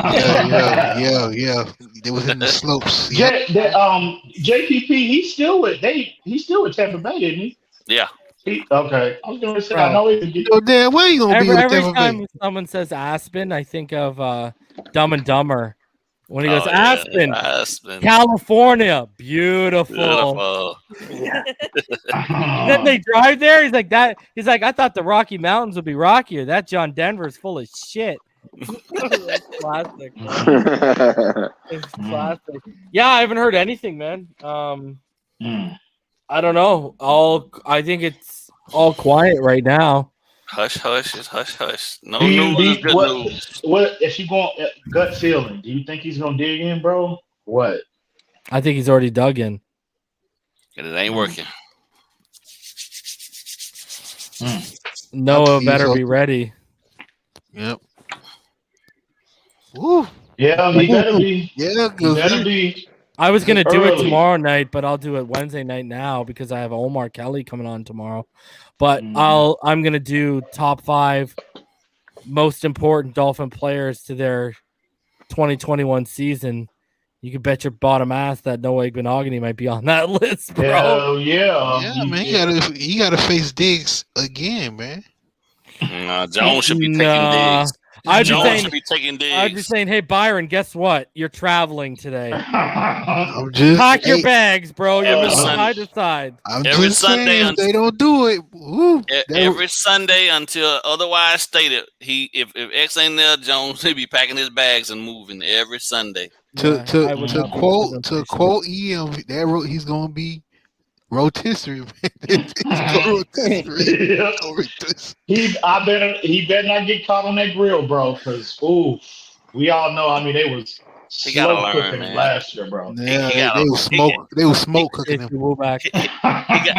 He got to learn though, man. The only way he gonna learn to be who he needs to be in the NFL is he can't be sitting on the pine. So at some point, we got to go through it because we went through it with X first season. He was horrendous. So second season now for Noah, having a guy like those guys to train with, that helps him immensely because X didn't have anybody to train with. He had to get better through his own. Who do we have really that he could really depend on? That X, Noah has a luxury right now. He can go to either Jones or X to figure out the nuances, and athletically he's got it. So you know what I was thinking about? Okay, we saw Noah. It's a small sample size, and we have to let this play out. We have to let this kid develop.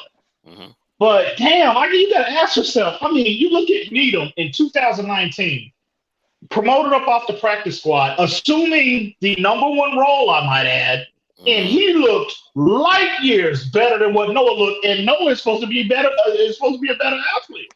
Well, I think the issue. I'm sorry. Go ahead.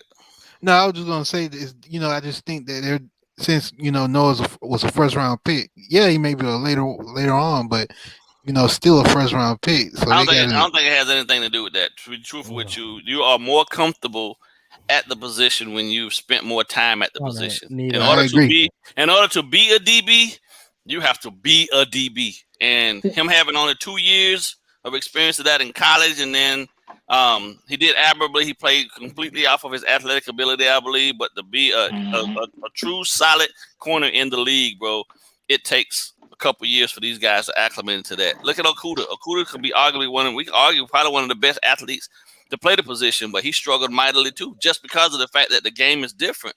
And they had no help. He had that part too. So he was out there getting killed every week by the number 1, number 2 guys. You know what I mean? But only my question is, we never saw that type of dip with Needham. Needham came out the gate. I'm not saying he was Xavien Howard, but the man played well. And again, he didn't have the luxury of having Byron Jones on the other field or Xavien Howard on the other side of the field. But you know what? Just to add on to what I was going to say real quick, BallGame, is that I just think if say I'm the owner and you're say we go with what EM's saying, and they put Needham out there ahead of Noah. I'm gonna be looking around like, hey, you spent a first round pick on this guy. Why is he not, getting no play time? And my answer to you as the coach is best player available. I don't give a fuck where you were drafted. Yeah, I know. Right. I don't care. Exactly. And they preach that. And they supposedly preach that. They don't give a damn about draft status. No. I agree. But I'm just saying some people will look at it like that. I'm just trying to show you what they don't care though. They don't care about that. I think the biggest thing the biggest thing with this whole process now at this point is going to be that he has to develop regardless. You know what I mean? And they got to figure out how to get him on the field. Just like on the offense, got to figure out how they're going to deploy all of these weapons we got over there. They're going to have to figure out how they're going to get this kid on the field, because him not being able to get any quality reps, you don't get quality reps sitting on the sideline or in practice. So to some degree, if X leaves, it's better for him but at the same sense, I don't see him beating out Coleman. You know what I mean? I don't see him beating out Needham in the slot. And do you really want such in Noah Ibnogany in particular? Do you really want such an underdeveloped technique-wise player, ball skill-wise player, instinctive player playing in the slot? Do you really want that? No. Oh, okay. Well, Noah's not playing in the slot, bro. Yeah. Bro. So, what losing X would do, bro, is force Boyer and Flores to essentially change up a lot of what we do, make us a little more diverse, I believe, in regards to some zone coverages, some hybrid looks that, you know what I mean, that play to the strength of the rest of the guys that we have. Some of the things that most of the other coordinators in the league have to do. You feel me? Like, I get it. Which can only to me, truthfully, make us even more well-rounded, because there's going to be some teams that we just ain't going to be able to go out there and out physical. You know what I mean? Like, they're going to have guys that are going to be faster than our guys. Like, I don't know about y'all, but I keep looking at that receiving core out there in Arizona, man. We ever have to see. I'm glad we don't have to see that group again. That's going to be that Hopkins. Yeah, that's going to be AJ a heck Green, of a Kirk, freaking Isabella, formidable and foe there. Rondell Moore, bro. I know. Well, I know one thing. If they have to, if Xavien Howard, if Xavien Howard is on the roster and they have to compensate for that, you know, implementing more a zone-based approach. Well, you better hope that pass rush is where it needs to be. Right. If it's not, it's going to be. I don't care who you are. It's going to be extremely difficult, bro. Right. And, you know, Reason brought it up. The best part about this is we talked about the ball instincts. He was literally converted from wide receiver because he had shit ball instincts, bro, and he had no hands. It shows. I'm not even expecting a lot of pass breakups and turnovers from this guy. Mm-hmm. But look, to be fair, I'm not going to complicate things with him. Just stick to your man. Just stick to your man and don't make bonehead plays. Don't bite on pump fakes and give up, give up your position over the top or anything like that. Just simplify it for him. Don't have the man up. Don't put him on Stephon Diggs or DeAndre Hopkins every week. Just simplify things for him and let him develop slowly. Because it's going to be difficult for any corner. Not just him, but any corner. They're going to have to go back to what they were in 2019. In 2019, X traveled way more than what he did last year. Right. You're just going to have to, but now you just put Byron in that role. Right. Let me just shade a little coverage every now and then to his side, depending on the matchup. If you can't figure out pre-snap where they're going, you know what I mean? If I don't know, man. For me, if I'm going man, bro, my corners ain't leaving the middle of the field until the offense breaks their huddle and identify my guy. Then I run out there with him. You know what I mean? The pass rush better be where it needs to be. That's all. Front seven, I think, will be a lot better, bro. So I mean, he just have to be creative. You just can't. A lot of what we showed on tape last year is not going to work this year, just because we generated so much pressure from different angles and things of that nature. I'm telling you though, if they really want to get to a base 4-man rush with a little bit extra outside edge pressure, that bear would be the look, man. And then you could still be back there. You were banging the table for that bear this year. I'm just saying, bro. Well, they played a lot of bear last year as well. Yeah. That's not going to be anything new that they're implementing this year. They just have better personnel from an athletic standpoint. They got more athletic. Right. Now, so they don't. That's my thing though. Like I don't see why we need to actually be out there in man press every down now. I just think them. That's just me. That's just me. On crucial downs, short stuff, 3rd and 4, 3rd and 5. Yeah, I'm gonna be in your chest cavity. 3rd and 8, I'm gonna make your quarterback work. You know what I mean? I'm gonna stand at the line of scrimmage, make it look like press, and then I'm gonna take away the inside. I'm gonna take away the inside leverage and force your receiver outside, so that it's hard to throw for the quarterback to the boundary. And then I'm gonna sit on routes. You know what I mean? I just think there ain't a lot of. I just don't believe there's a lot of quarterbacks that are gonna be. Even Josh Allen is gonna struggle with them type of throws. I've seen him do it. But when you got elite athletes out there like we have in the secondary, you can be as creative as you want, and you can make everything look like man press, and it be zone all game, and you don't have to worry about it. And the guys ain't got to think as much. You know? And BallGame, I just think with them adding McKinney, man, that's also is a huge improvement. Like you said, a catalyst, and right there just takes a huge load off the shoulders of that D line, man, because they had to they basically had to play the line in the freaking first and second down we should be over the top better in terms of being able to stop teams from their base package looks and things that they want to do. First and second down anyway, which makes and should put teams in third and awkward positions where they actually have to pass the ball as opposed to like New England. Like I say, I keep saying this over and over. Right. They're the only team that I've ever traditionally come out. They will come out on 3rd and 6 and still run the ball on your ass. But everybody else is looking to go short to something, screen you, things of that nature. But even then, we have the athletes to be able to man up with you and be able to stop all of that and get right on the hip and get in phase with wide receivers and take those early reads away from the quarterback to make him hold the ball an extra second to buy the time for whoever's pass rushing to get there. That's a luxury that we have. And that's what we should be utilizing. You know what I'm saying? They take care of first and second down up front. That front seven take care of that. And then on third down, let these guys that are our strength of our defense do what they do best.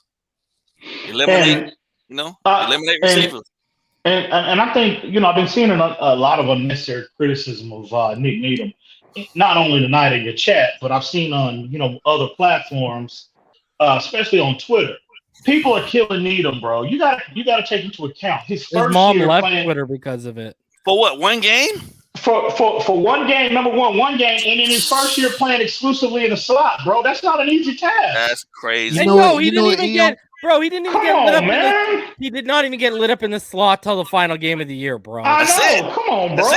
But I was just saying, even if when Needham had two interceptions, that first when he was, his first year when he played good and stuff, and he was put on notice, people were still criticizing him, man.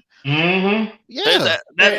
The thing becomes this, bro, and this is always the thing that chaps me up the most is the fact that when people can literally go out and make these type of statements about a player without actually ever even understanding truthfully what it takes to play the damn position. I agree. That's the foolishness that you know what I'm saying, that boils my blood, because the transition he made from being a boundary guy to actually going in and playing his ass off in the slot is not simple at all. It is by far one of the most difficult transitions that a cornerback has to make, because inside that wide receiver inside can go anywhere he wants. Anywhere. Outside. Yes. Because outside. And to quote the best to ever do it in Deion Sanders, he said he told every coach, I'm not playing in the slot. I'm not going there. Yeah. Because it's extremely difficult. You don't have the sideline. You don't have the sideline as an asset to you in terms of coverage. Exactly. They can go any direction. So people, like I said, I agree with you 100%. People just don't understand how difficult a transition that is. Plus, that slot motherfucker, they can move him, which then at that point, you don't know when they're gonna snap the ball. You don't know where he's gonna be. It's it's people just don't understand, bro. It's just crazy. You gotta worry about the receiver, and you gotta worry about the running back potentially going that direction too. Yeah, he goes outside. Yeah, 199. Can you see Flo sabotaging Tua? No. You're not gonna sabotage Tua because then that'll sabotage. Internally, everyone will know it. So that'll cost him his job. B, that'll cost him his respect and dignity with his record. Right. Where'd that come from? Where'd that come from? Sabotage. I don't know, but I got $2 off that question, so I'm all good. Sabotage. Come on, man. He's playing with his career at that point, bro. Yeah. That's career suicide if he does that. Yeah. I think all this Needham hate started. It's that Jets game, man. When they got a call for that PI. That was not really pass interference though. But I knew they weren't gonna give him a call because of the fact that pass interference. But me and BallGame gave EM the work over on TD Fins Talk when that happened. Yeah, of course. He nullified that Dane Dinkle sack, right? Because he screwed my boy, man. Yeah, man. You got the sack and then nullified it. The game was over with. Come on, man. They keep killing my boy. But you know what I'm talking about. They just after that I'm telling you, after that game, they just dogpiled him and they never let up. Bro, you know what's He had crazy? a good year last year. He only had one bad game last year. Yeah, here's the don't know what- problem. Here's the problem. Here's the problem. They've seen, right? Most people have fallen in love with the name on the back of the jersey and Howard, right? The flashy plays, the things of that nature. But people don't turn around and take a look at how many times over the course of time he's been here that he's been burnt. You feel me? Mm-hmm. Every corner gets burnt. Yeah, they don't put that in the context. They only worry about the highlights, and because Nick Needham's name doesn't ring out with a lot of highlights, and you know what, does his BallGame? job when he. Those are the same people saying, "Oh, don't worry, Noah's gonna ball out." Well, you're in front of the I know, right? I know. Yeah. There's those words again. Ball out. I never said I would never ever under any circumstance step out here talk about balling out. I'm not gonna be associated you know what with that. You know what I'm saying? These people are praying for Noah to ball out. I'm praying for competence. That's it. Yeah, I know, right? I know. Competence, because that would be your first full year as a starter. Show me you're competent at the position. We'll talk about balling out in year 3 or year 4. Give me what Needham gave me his first year in the starter role. And we Give good. me that. Right. And we good. That'll be amazing. Bobby McCain gave him some help, though. You got to remember that. And you know what the thing is, dude? A lot of these people are falling in love with Noah. Well, that's his job. I mean, that's his job.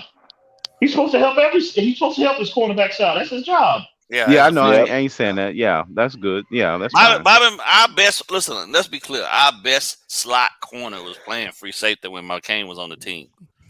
So if anybody's gonna be able to help him and tell him the nuances of the position, it was Bobby, because that's how he got the contract that he was on, because of the play he had at that position. Fact of the matter is, they fell in love with him to a degree because he was willing to go and make that transition back to free safety, which was not easy at all as well. To transition from being in the slot to being up on the perch, single high by yourself, and then being undersized. No, being undersized and under athletic in terms of what really is required up there. I mean, I take my hat off to him. The first year was a goddamn train wreck, but the second year, Bobby McCain actually played fairly decent. And we wore them by cutting. But again, I mean, because of Byron, again, benefited greatly. Because of X and Byron. And Byron now. Come on, let's be real. It ain't like we saw Ed Reed playing sideline to sideline. I'm not definitely not giving him that. Come on now. Well, you guys gotta give Bobby this, man. He got Balaj out of here. Come on, man. That in and of itself deserves a ring of honor for me. Gave Reason a huge W last training camp. It was beautiful. I mean, absolutely flattened. He who gets lower, man. He who gets lower, bro. He who gets lower. It's always low man wins. Low man wins. Yeah. But I'm looking for not just Noah, but I'm looking for that significant. I want to see Raekwon Davis. Oh, baby, turn into the second coming of real quick, have you seen Tim Bowens? Tim Bowens, remember Tim Bowens? How dominant he was for a long time for us. What about Daryl Gardner? Or Daryl Gardner too, bro. Yeah. But y'all seen the pictures of Raekwon and Jalen Phillips side by side? Them boys huge, huh? Oh my Lord! Yeah, Jalen Phillips is an absolute freak show, bro. Oh, buddy. I mean, and he moves better than the Bosas, bro. I'd say. I know, right? Like, it's ridiculous. That side by side. That side by side was, oh my Lord! And Raekwon is got Phillips just by, I think, probably like. Bro, do you see the size of Raekwon's thighs compared to Jalen Phillips? Bro? Superhumans, bro. Superhumans. I told you, Reason. I even saw that. I don't know if you saw it, but that clip of even Benito put on some weight, bro. His upper body. I was like, yeah, he's put on weight too. So they've been training the hyper. You know what I like about him, bro? And we talked about this multiple times. He offers you that rare nose tackle ability of being a pass rusher. Yeah, if he could just get better against the run, that guy could be a difference. Yeah, he could be. But at this level, I think for him at this level, it's just about being just a tad bit stronger in his core, man, and getting his handwork. Exactly. He reminds me a lot of DJ Reed. He reminds me a lot of DJ Reader he played for Texas. Yeah, but he's with Cincinnati now. That was his a lot. He had a similar evaluation when he came out, and he was a better pass rusher than he was a run, just a run plug or a gap space eater. But I'm gonna keep my eyes on Tyler Shelvin though. And you see the player he's turned out to be now. So I'm gonna see what Tyler. Jeremiah, never listen to Facebook. Gregory Rousseau, his pro day was one of the most disgusting things in terms of a bad take you could ever see. The guy's like one of the worst athletes. If you actually were to take his pro day comparisons, we're talking like major bust, like Deion Jordan. He's literally one of his pro day comps would be like a Deion Jordan. So, and we all know how that worked out at the next level. Gregory Rousseau is not going to hit. And they were so unsure of the Gregory Rousseau pick. They took Boogie Basham not too long after, bro. Who was that? Buffalo drafted him, right? Yeah, and they drafted Boogie. And they're Boogie. Yeah. I like Boogie. Last year they drafted what's his face? What's his name? Starts with the E. Starts with the E. From Iowa. Yeah, Epinesa. But I think that comment is automatically irrelevant because it got Facebook in there. Because who gives a shit about Facebook? that whole platform is toxic, man. Yeah, don't get on there. I gotta fight myself to stay away from that. Idiots on Facebook. Oh, it's brutal. These guys, the amount of people that think they know what they're talking about and that's the furthest thing from the truth is ridiculous. Hey, you know what? I honestly think the people on Facebook gotta be taking some antidepressants because they are absolutely. That's where all the crackheads in the trailer trash like to go to, right? Man, I think these people they're on the library Wi-Fi. And they're out here giving their opinions on Facebook groups, bro. I think it's worse than Twitter. Go figure. Everybody's crazy uncles on Facebook, man. Yeah, man, bro. They had to be taking some antidepressants because they. Hey, who is that with that Michael Myers logo? Who is that? Pyro. That's Pyro. Oh, Pyro. Okay. Pyro. You are you a big fan of Halloween, bro? I like Halloween. Yeah. So why do you have Michael Myers? What's the whole? I don't know. It's a funny picture. He just sitting in the back of a car. You see, you got a new Candyman coming out, right?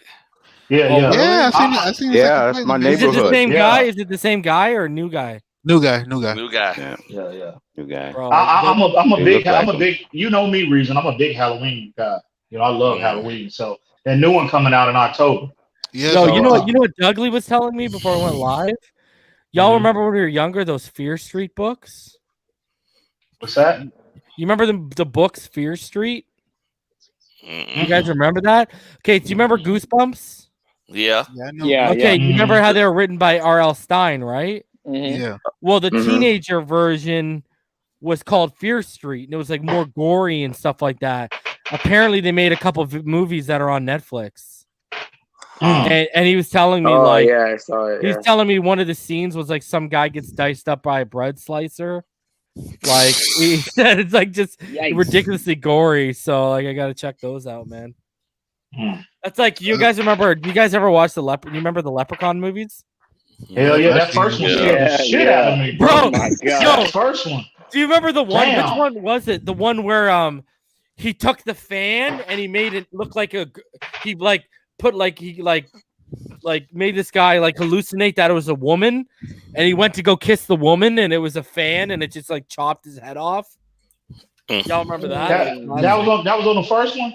I don't remember which one that was on, but that was. It's been a long time since. That was a long time. That first one scared the shit out of me, but after after the sequels, they get cheesy, bro. You know what I'm saying? You see, they coming out with Scream 5 too. Still get it next year.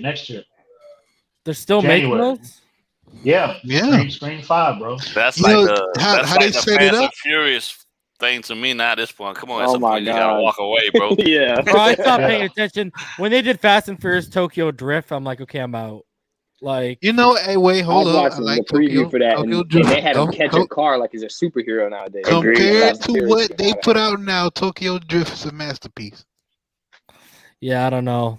Those movies are pretty bad now, bro. Bro. They literally. Nah, I ain't gonna spoil it. Y'all had anybody seen any good movies lately? Like a real good. Yeah, Black Widow was pretty good. Yeah, Black Widow. Yeah, Oh, Black Black Widow Widow. was good. I'm sick of all that damn Avenger food. I haven't seen that. Don't be, bro. The amount of No. the amount of ass shots you get from literally half that movie is just panning in on ScarJo's ass, bro. But I'll talk about that. I'll talk about it later. I'm so sick of that damn Avenger foolishness, bro. They, Loki's been pretty good, bro. Loki's great. Loki, the TV show. Yeah, the TV show. Really? Yeah. Oh my god, I think that's the best thing Marvel's put out yet. I'm telling you right now, if I hit Blade is PG, if Blade is PG, I'm out. I'm done. Blade, that's a classic, baby. Blade, that's my movie, bro. Blade saved. PG, I'm out.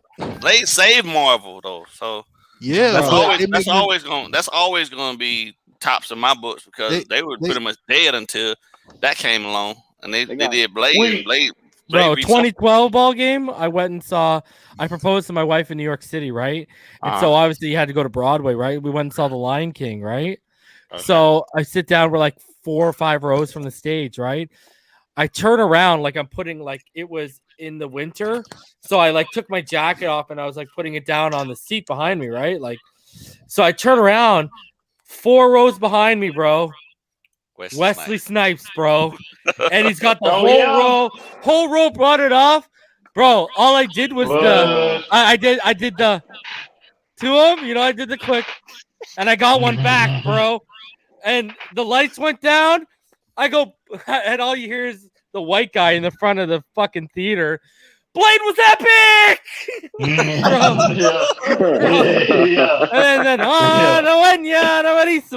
was like, okay, but. Yeah, I got the head nod from him. It was only a couple years after he got hit with that bank the tax stuff. Tax evasion. Bro, smoking Asian wife, a bunch of kids. I was like, atta boy, Blade, way to get it. Blade, that's a classic, bro. Demolition Man. People sleep on how good he was in Demolition Man. Oh, that's a great movie. He made the movie Demolition Man. If he wasn't in that movie, that's trash. Bro, come on. US wiping your ass. Hold on. Wiping your ass with seashells, bro. Demolition Man was classic, bro. And Sandra Bullock was hot in that movie. Yeah, she was a smoke show on a day for sure. And don't you dare hate on Sylvester Stallone and his finding out that the only restaurants that made it through the fall of LA was Taco Bell. Yeah. I'm just saying, Amazon. What's this nice character? Selling that rat meat. Yeah, and Dr. Draft is right. Yo, bro, Dr. Draft is right. U.S. Marshals. U.S. Marshals. The sequel to Fugitive. Oh, yeah. Sequel to Fugitive. Oh, hey, yo, yeah. I drove 20 minutes yesterday for Taco Bell because the closest one's 20 minutes away. Were you disappointed? Bro, I hadn't had it in 2 years, dude. I can't eat it, man. Anytime I eat that crap, man. Bro, I went in. 2 cheesy gordita crunches, 2 chicken soft tacos, 2 steak soft tacos, and a bunch of mild sauce, baby. And my man spent the rest of the night on the toilet. Bro, no. Bro, today it's been running. You had to call a plumber in the morning, bro. No. Today it's been running through me like a Japanese bullet train, but we're all good, bro. Yeah, I stay clear of that shit. I can't do it. I call it toxic hell. That's what we call it in my family. Bro. Right, hey, let's go get some toxic hell. Hey, it'd be good though, but once it's good coming in, but it's a hell coming out. Tex-Mex, man. Taco Bell and Chipotle, bro, do not go well. Chipotle, you tripping? Yeah, Chipotle. I've never had Chipotle. It's like a 25 minute. Man, you letting the good things pass you by, bro. It's awesome, bro. I'd rather you need to stop putting those beans in those. You need to lay off the beans. Just tell them less beans. That might be it. Man. I even get the pinto beans. But they don't black. Those are the worst ones. Pinto beans. Yeah, you should get the black beans. I'm already black, man. What I need that for? Bro, you know what my grandpa used to say to me, bro? You know what my grandpa used to say to me? Beans, the magical fruit. The more you eat, the more you toot. Yeah. Yeah. Yeah. But yo, there was me and my wife watched a movie last weekend that was good too. I refuse to watch the Tomorrow War because they talk shit about us. No, and he's a fan. He's a Dolphins there's literally a song on that soundtrack that says the Miami Dolphins suck. Yeah, that's literally what the director is a fan. I saw it. Yeah, I saw well, it. he ain't a fan of my book. He's letting that stuff roll. right. He just ranting. Reason he just ranting. I saw a good movie. We watched it for the 4th when I went to when we were in Arkansas. It's with Bruce Willis. I'm trying to think of the freaking name of it, but it was about this dude. Bruce Willis was a cop, and Die Hard. Yeah. It came out. Well, it came out 2020. And he was a cop. And these ex-military guys had gotten into some drama with some drug dealers, and it was about human trafficking. That's what it was about. Human trafficking. He was a drug dealer, and they trafficked, human women. Trafficking movie, and Liam Neeson's not in it. Are you kidding me? Yeah. It was Bruce Willis. It was two guys in there. I don't know their names, but they always play in those military-based films. But yeah, this dude, his wife got kidnapped. It was during their like he was getting married and he was out with his boys at his bachelor party. She was at her bachelorette party. So they get into it with the neighborhood they thought they were drug dealers, but they also trafficked women. So who played in it too? Day from what's his name in real life? Day from Friday. Craig's boy. Mike Epps. Yeah, Mike Epps. He played the drug dealer. But the movie, when I first saw it, I was like, man, this got to be some low budget nonsense. But it turned out to be very good, bro. It's on Netflix? No, we saw it on my dad. Apollo TV? No, it was on. We saw it on Showtime. Oh wow. It was on Showtime. Ian, what's the name of that? Because I'm gonna give it a shot, but I haven't watched anything with Bruce Willis I've liked in like 15 years. I feel like so. Hang on. Let me. It's called. I'm gonna give it a shot here. Don't lead me astray. No, I'm telling you, man. When you look at it, hang on. Let me look it up. Somebody put in the comments, it's acts of violence. That's it. Acts of violence. Okay. That's it. Okay. Acts of violence. Yep. So yeah, but at first I was nervous. like, man, Bruce Willis. I'm nervous. 2021 Bruce Willis makes me nervous, but I'm gonna give it a shot. Mm-hmm. Yeah, I'm telling you, you're gonna be surprised how good it was. It was, it was action packed and violent, and a lot of gunfights. But it was sad though, It's like I watched. But it was a good movie. Like last month, me and my wife were doing a puzzle and we were watching the movie at the same time, and she put on Ice Road with Liam Neeson. And now he's like, dude, he's like in like Alaska or something like that, and he's the guy that clears out the road when big snowfalls happen. Right. It's like Colorado. I think it's like Colorado or something. And bro, his kid gets caught up. Like his kid's buddy gets caught up with drug dealers. They off his son, and then Liam Neeson has got to take revenge and bring the whole drug ring down. And it's like, bro, like just this guy, man. I was like, all you did was replace the human trafficked child with a kid killed by drug traffickers, and it's Ice Road, bro. I can't. I will find you. Yeah, Liam Neeson's like he's killing me lately, bro. I saw it. Oh, I'm sorry. Go ahead, bro. No, go ahead. No, I was gonna say I'm not sure, but I thought I saw a trailer on YouTube for another Taken, I believe. Again, his best movies are great. His best dog this time. His best movies are great to me. So. I don't know. Oh, with the wolves, man. Yeah. That is a great movie. Man Against Nature. They must have taken his peanut butter jelly sandwich. Yeah. They taking everything from him. Yeah. What's he got left to take? All right. I know, right? Let's go to some final thoughts because we're about to hit 3 hours here. And I gotta get to my Raekwon Davis film study. Crypto, let's start with you, buddy, if you're there, with your final thoughts. Hey, good show, Reason.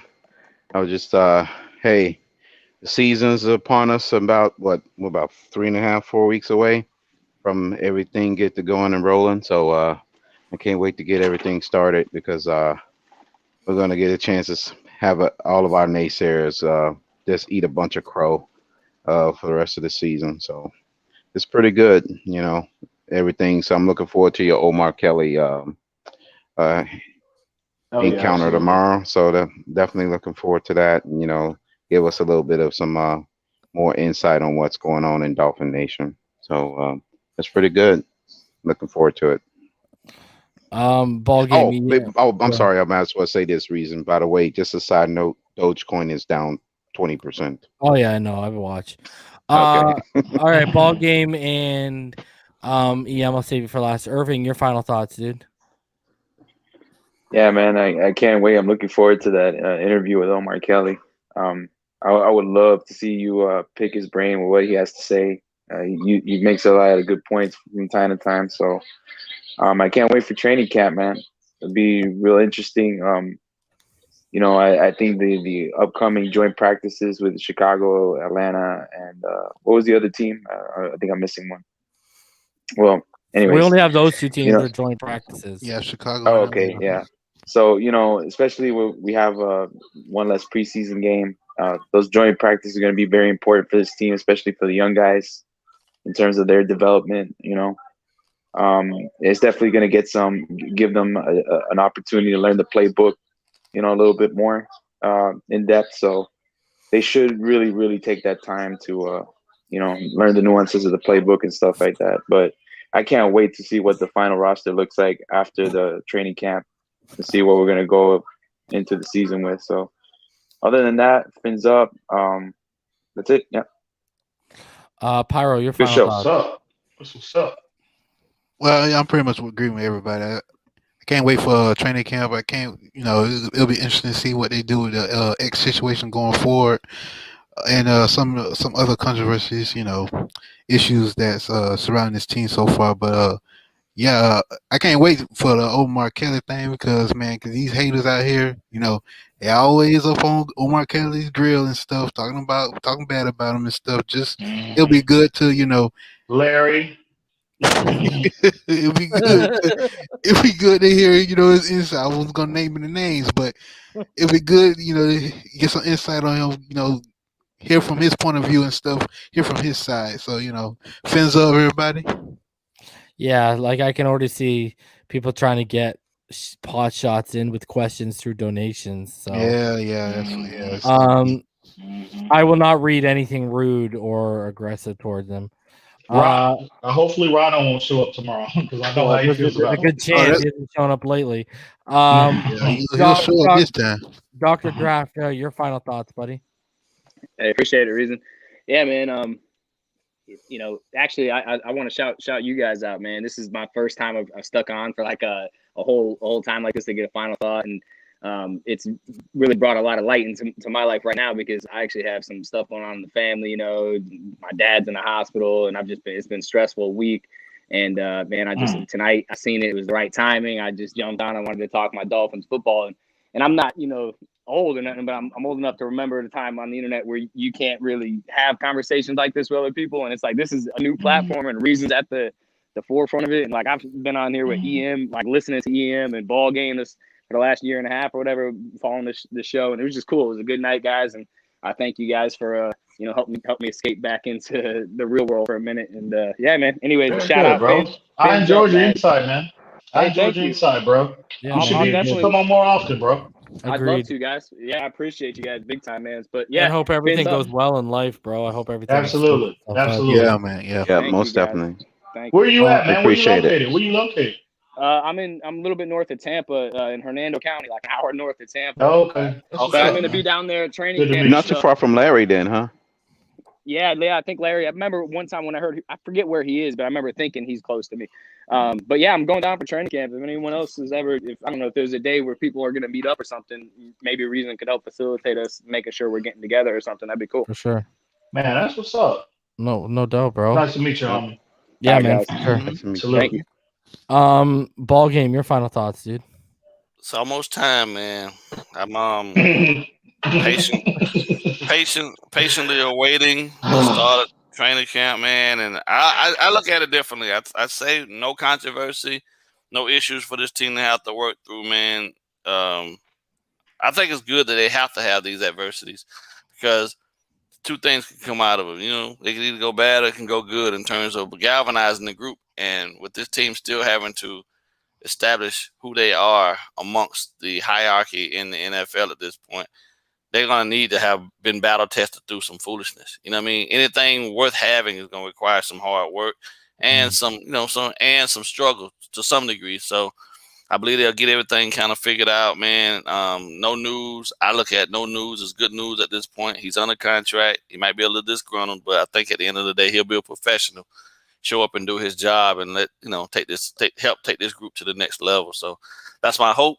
That's what I truly believe in my heart. And at this point right now, I don't have anything else to go off on. I refuse to reside in the realm of negativity. You know what I mean? Except for Mike Gesicki run blocking ass. But hey, you said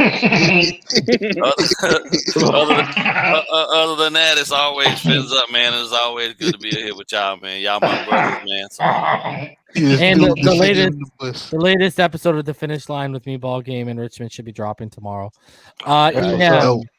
EM, man, your final thoughts, buddy? I'm gonna be honest. I don't have a damn thing to say other than, bro, I cannot wait. I cannot wait until freaking training camp. It cannot get here fast enough. But we're close, 2 weeks away. Also, shout out to everybody in the comments, always showing up and supporting this platform, because y'all already know what time it is.